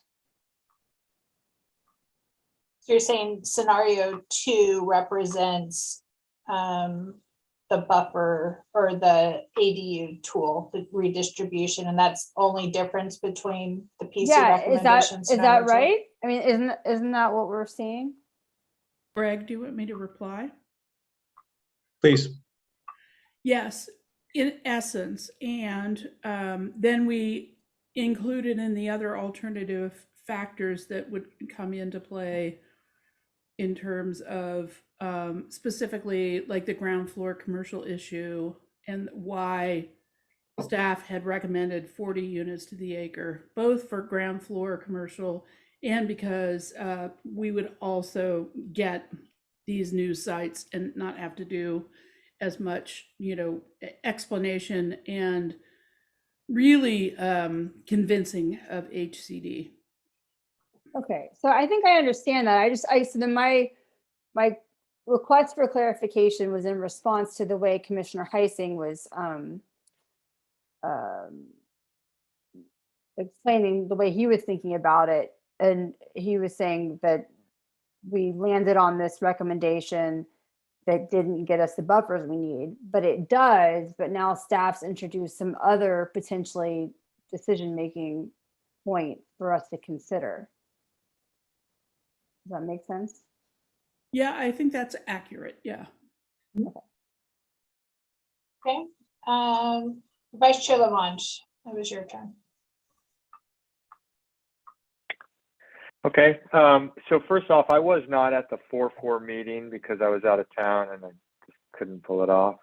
But I did watch, or I did read all the notes, and I was very impressed with the kind of idea, and I think it was Commissioner Sturm's idea to split it. I thought that was a creative way to do it, because I think it's getting us to be more mindful of, these big walls coming up if we step them. I did, by the way, have an opportunity to talk to a person who's recently was opposing a residential development just randomly over the weekend, and it said, based on this particular one, and I'm not going to get into the details, I've said it was too bad that it was residential right up to an area that was going to be densified, and it didn't have a natural break where it stepped. And so, and I was also trying to explain to them how, some of the stuff that's come down the state has kind of locked in zoning that was already in place. So we don't even have a chance to fix some of those things. Just trying to kind of spread some of that knowledge. But in this case, we're still trying to make some decisions. So we're hoping to get ahead of them. So I wasn't at the 4-4. I want to be mindful of what you guys already went through, but I do have some issues with it. And I was saying earlier when the chair rightfully stopped me because I was getting into my opinion.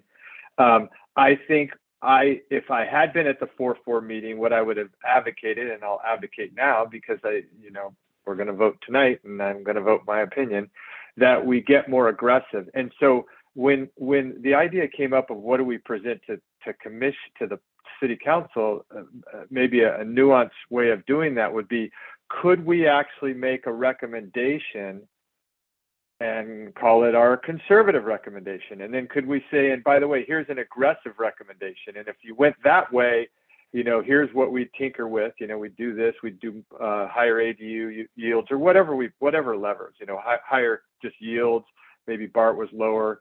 And what would be the cost? Well, those are things that HCD might push back on. And so I think, I would like to hear maybe, Diana, your thoughts on that, because I personally want us to be more aggressive and try to do what we can to lower some of the densities as much as we can.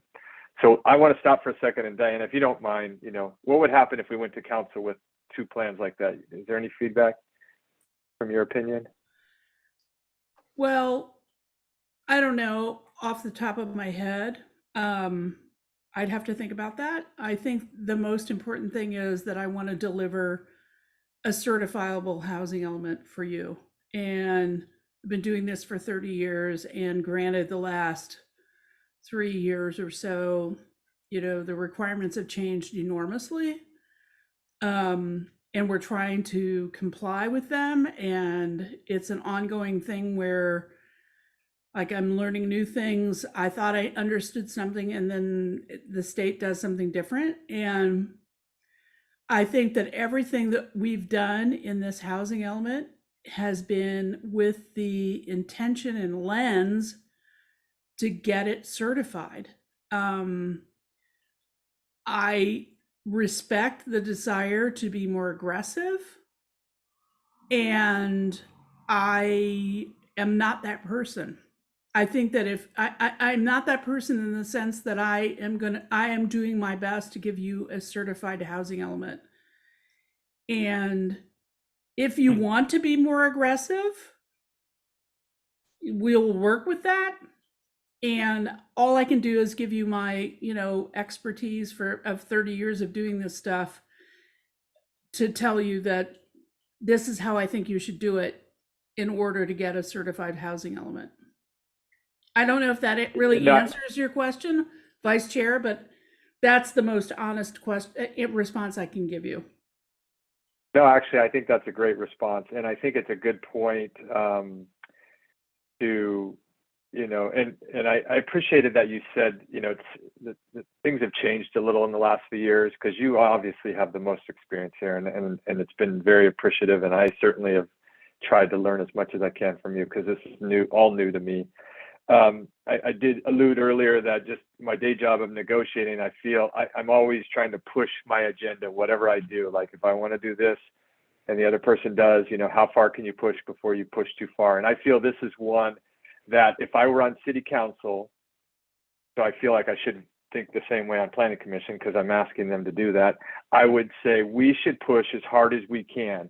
Now, having you as the kind of guiding rod to say, okay, guys, you're getting into danger zone because you might not get the element, that's a good, valid response. And I think council needs to understand that, because I don't know what actually happened. So if for instance, we did a conservative and an aggressive, and the aggressive was too aggressive, like, let's say they said, hey, we like the aggressive, and it was too aggressive.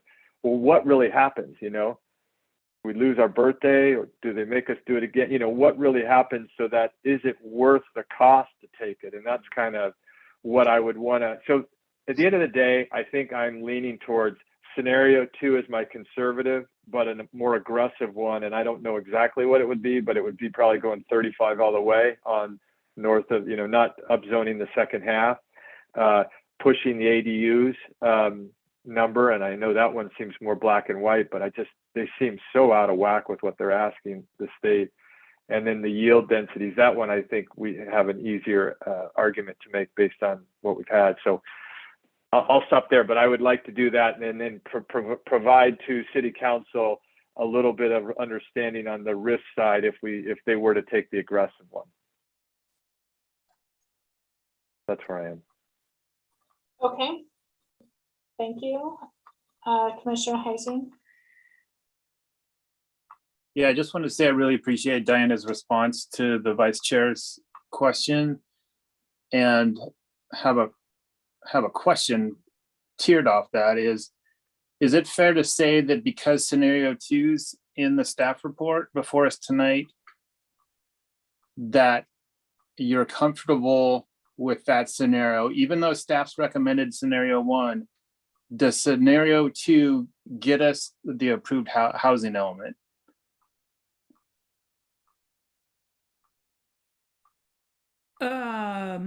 Is there a Jeopardy clock going on right now? Do I how long do I have to say? No, obviously our recommendation on the April doesn't work, and you've already articulated earlier in tonight's meeting, probably 2.5 hours ago, that 16% very low doesn't cut it, and 96 units. I think 2 works. We'd love to have 1. because one would make it easier for staff, but we can make two work. I think that's what you want to hear, and so we can make it work. We're not just telling you what you want to hear. That is, no. We you think can make it work, or it wouldn't have been in the staff report as a second scenario. Exactly. Yeah. Okay. Fair enough. I'm Thank just you. in the best possible world. That's what the one was. What we came up with. Right.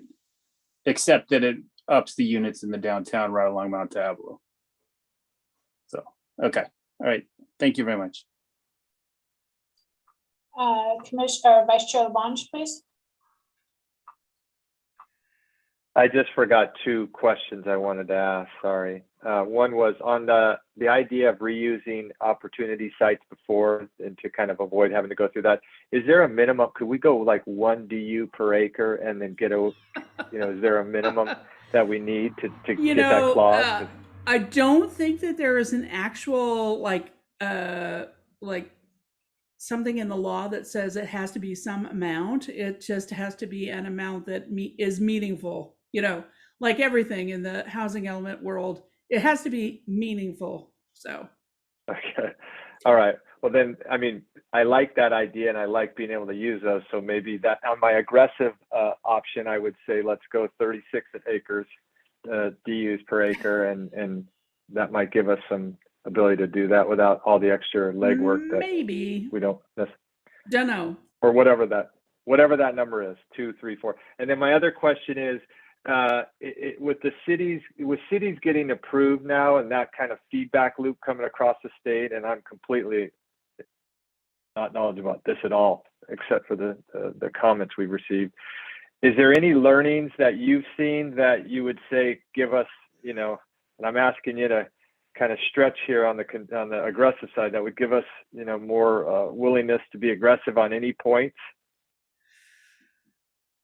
Well, let me just say that in SCAG, which is Southern California Association of Government, which is LA and Orange County and maybe one other county, I don't know, of the 193 jurisdictions, there are 3 certified housing elements.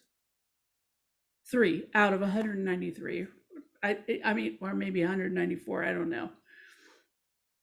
The point is, what we get out of that is that we are trying our best to like strategize with the worst basketball player we've ever had in our lives. Somebody whose movements are very unpredictable, etc., because that's really what we're coming up with. And I have to say that I'd say, I don't know, 40-50% of the people who are now reviewers have never done this before. And so we're working diligently with the head of HCD's review people, Paul McDougall, to make sure that he understands what we're doing. So there are all these moving parts is really what I'm trying to get at. There's nothing really from SoCal that is very helpful for us, because A, they did not have the benefit of the, I don't know, how many, 45, 50-page document that is the AFFH guidance. They didn't have any guidance. They did it all on their own. That's where most of them are screwing up right now. We have that guidance. We're trying to follow it perfectly. But really, I have to say that, it's still kind of like the blind leading the blind. Well, one last follow-up then. How many, so it sounds like 3 have been approved out of the 193. I think that's what the number is you were saying. How many were any turned down? Or whatever is the opposite? All of them. All of the other 190? They were either turned down, denied, or they didn't meet the deadline, or they had so many problems the state said you can't submit until you fix all this stuff. So 3 got approved, 190 didn't get approved in one of those scenarios. Okay. I may be wrong. It may have gone up 1. There may be 4. I'm not sure. Oh, wait. But I mean, I get your point. Great. Yeah. Breaking 7 news. out of 192. You know what that tells me, you guys?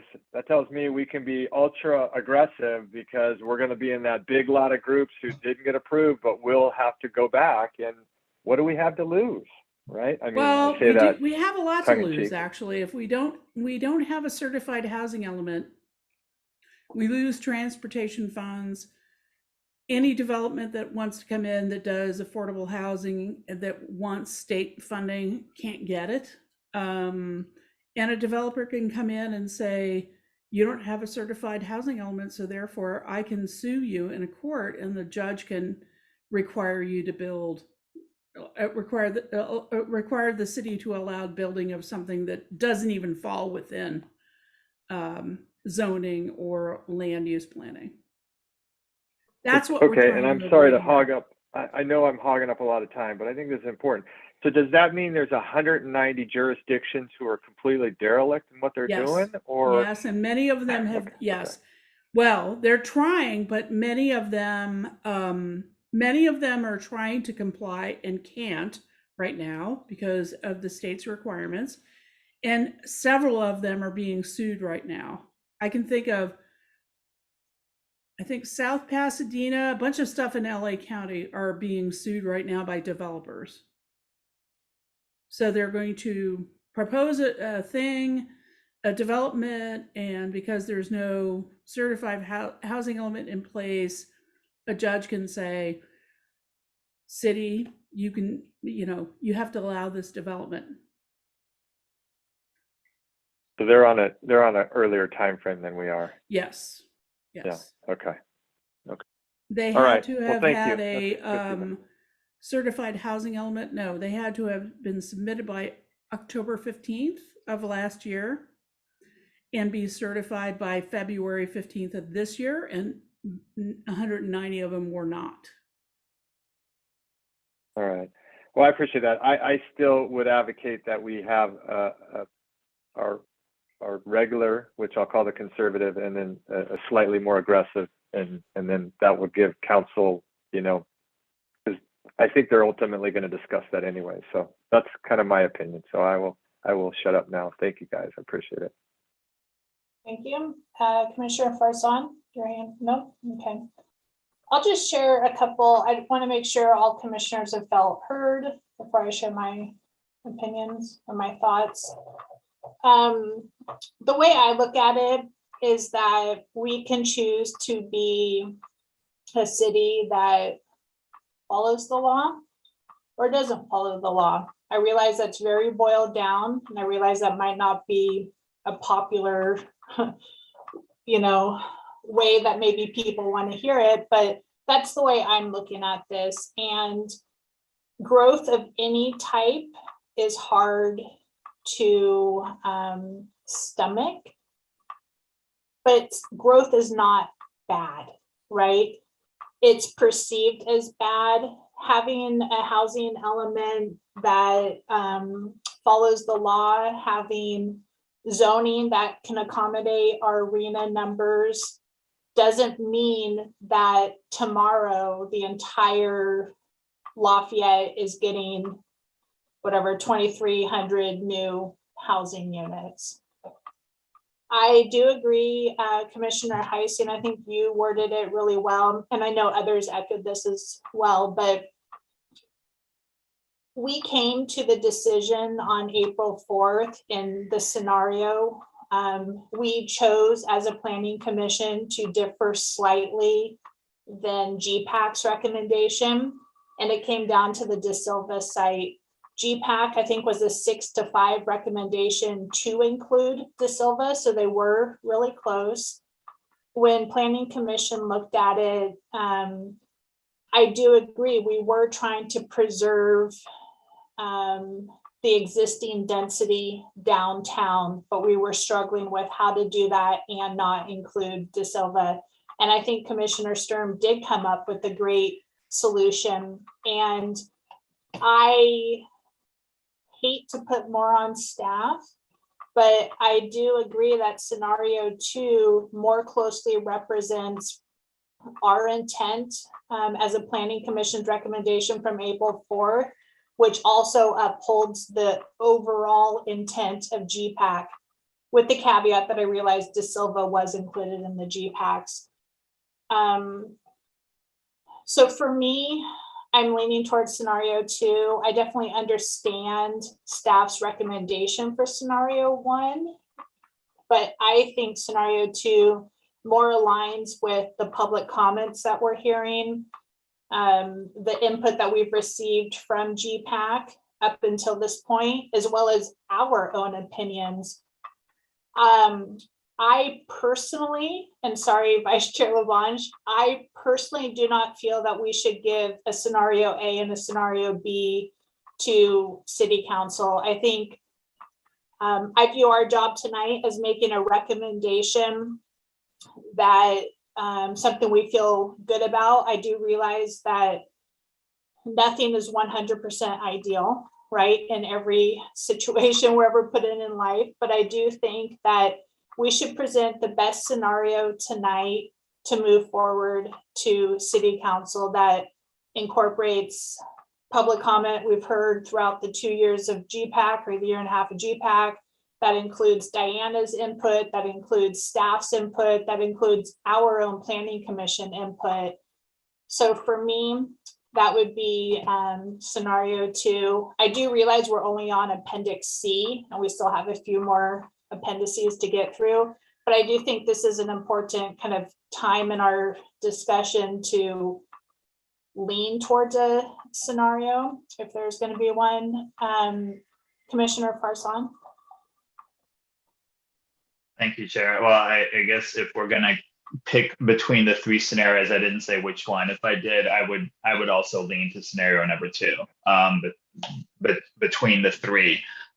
And just one comment with respect to Vice Chair Labange, I like conceptually the idea of conservative versus aggressive, but I think that actually would be a worse way of sending it to the City Council, because HCD would say you had these 2 and you're pushing one that you didn't think we support, and they're going to come back, right? I just think I think negotiating wise, you're going to send it to the City Council going, this is the one that we really think is pushing the envelope, so to speak, versus the other one. I think we should pick one and send that one along, just humbly, procedurally. Yeah, I appreciate that input. So I'm hearing a lean towards scenario 2. Commissioner Heising, I think you're at this point, you're the only one that I haven't heard that's definitively said 1 or 2 or the 4-4 recommendation. Do you feel comfortable?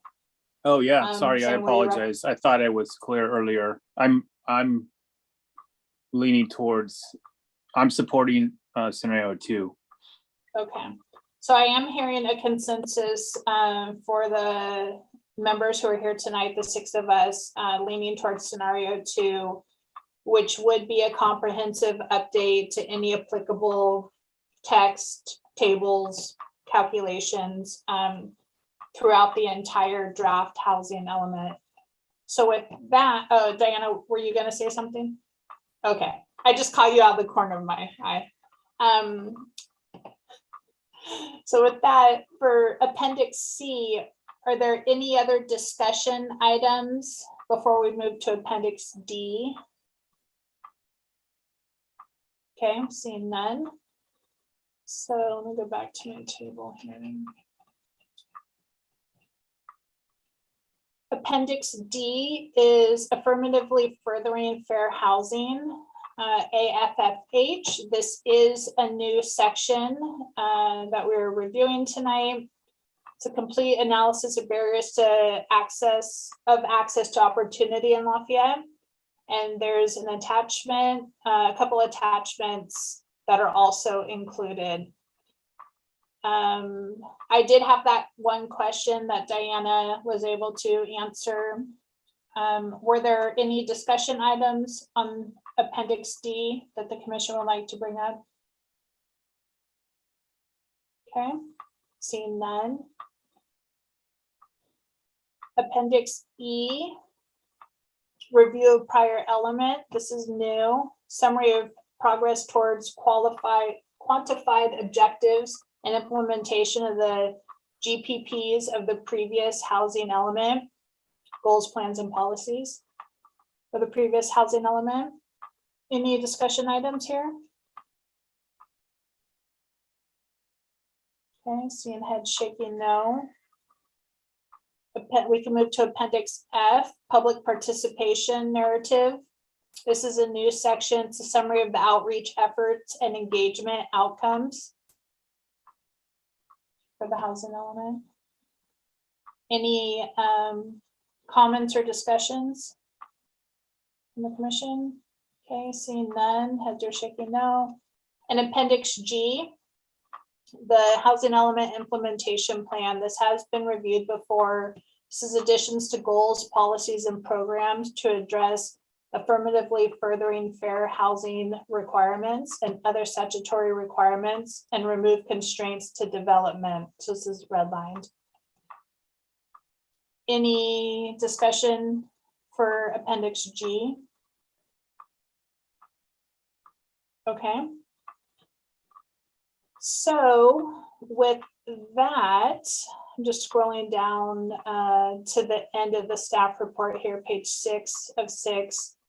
There is a recommendation that staff has prepared in the staff report. So staff recommends the commission discuss the draft housing element, which we did, hold a public hearing, provide feedback to staff on revisions to the housing element narratives and sites inventory, which I feel like we did, and we had a discussion agreeing on scenario 2 as the scenario to present forward, and vote to forward a recommendation of approval to the city council. With that, I will welcome any other last discussion or a motion.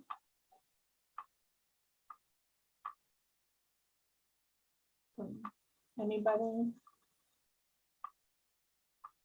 Commissioner Farson? I apologize for asking this question so late in the game, but it just hit me in the head here. There were, I think 3 members of the public mentioned that there were ongoing lawsuits with HCD currently going on.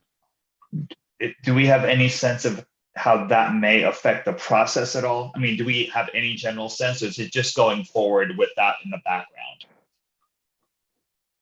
We have to go forward with that in the background. We can't really rely on that for anything. We have statutory requirements that we're trying to meet, and that's really the most important thing. Okay, that was my general question. Thank you. Okay, thank you.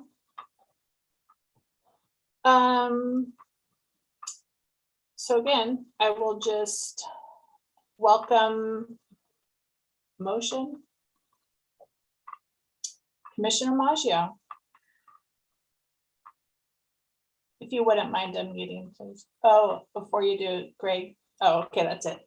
Commissioner Maggio, if you wouldn't mind unmuting. Thanks. It's late. It is. I move that we forward alternative 2 to City Council for their consideration of the draft housing element option scenario 2. Thank you. We have a motion by Commissioner Maggio. Second. And a second by Commissioner Sturm. And we will do a roll call vote. Before we do that, before we vote, Commissioner Farson, did you have something to add?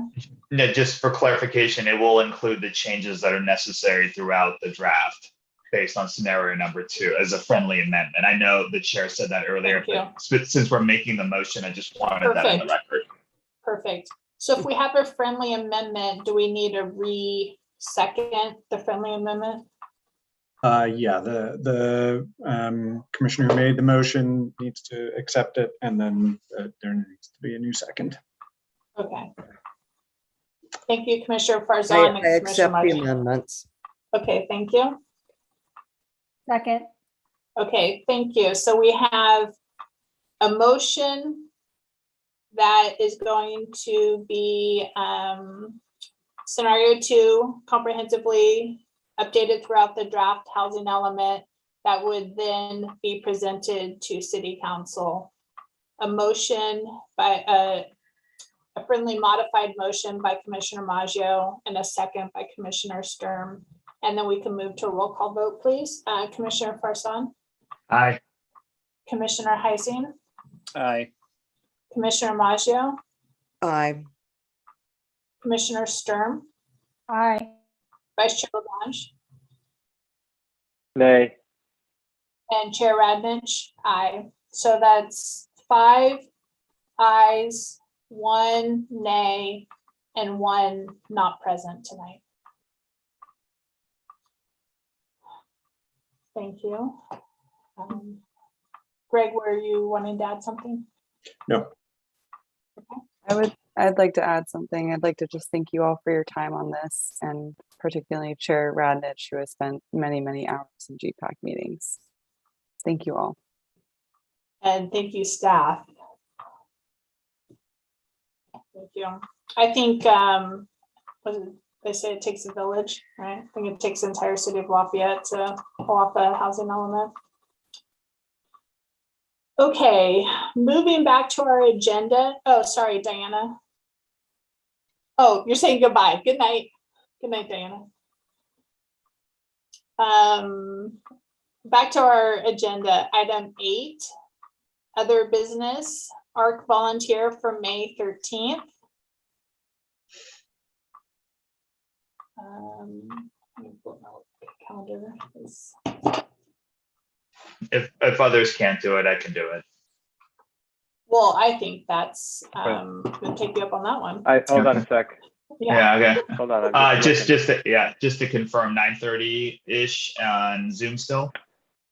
Correct. Okay, I can cover it. Okay, perfect. Thank you, Commissioner Farsan. And then commissioners reports. I have one, but before I go, are there any others?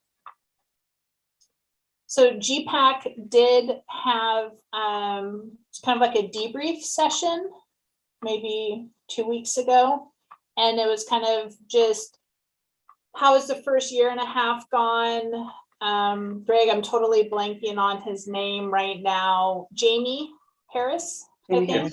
Yeah, he was there. Renata led it with Jamie Harris. Mala was there for a little bit. So we talked about the Brown Act, just like that friendly reminder on how the Brown Act works.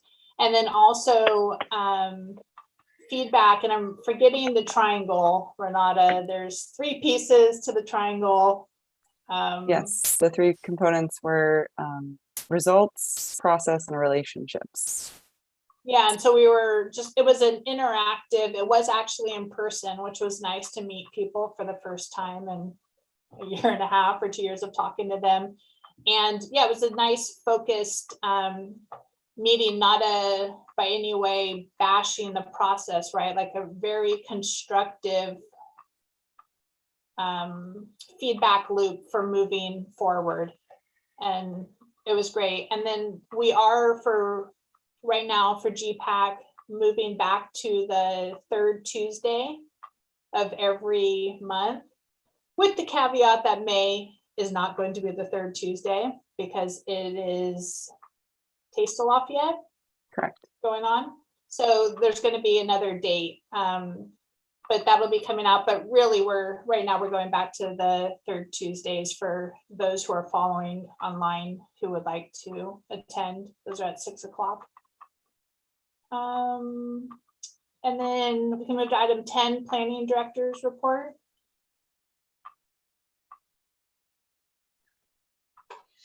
I had no update this evening. Nothing to report. Perfect, thank you. And awesome, 10:56, we're adjourned. Thank you, everybody. Thanks for a lot of hard work. Thank you. Have a good week. Thank you. Bye-bye.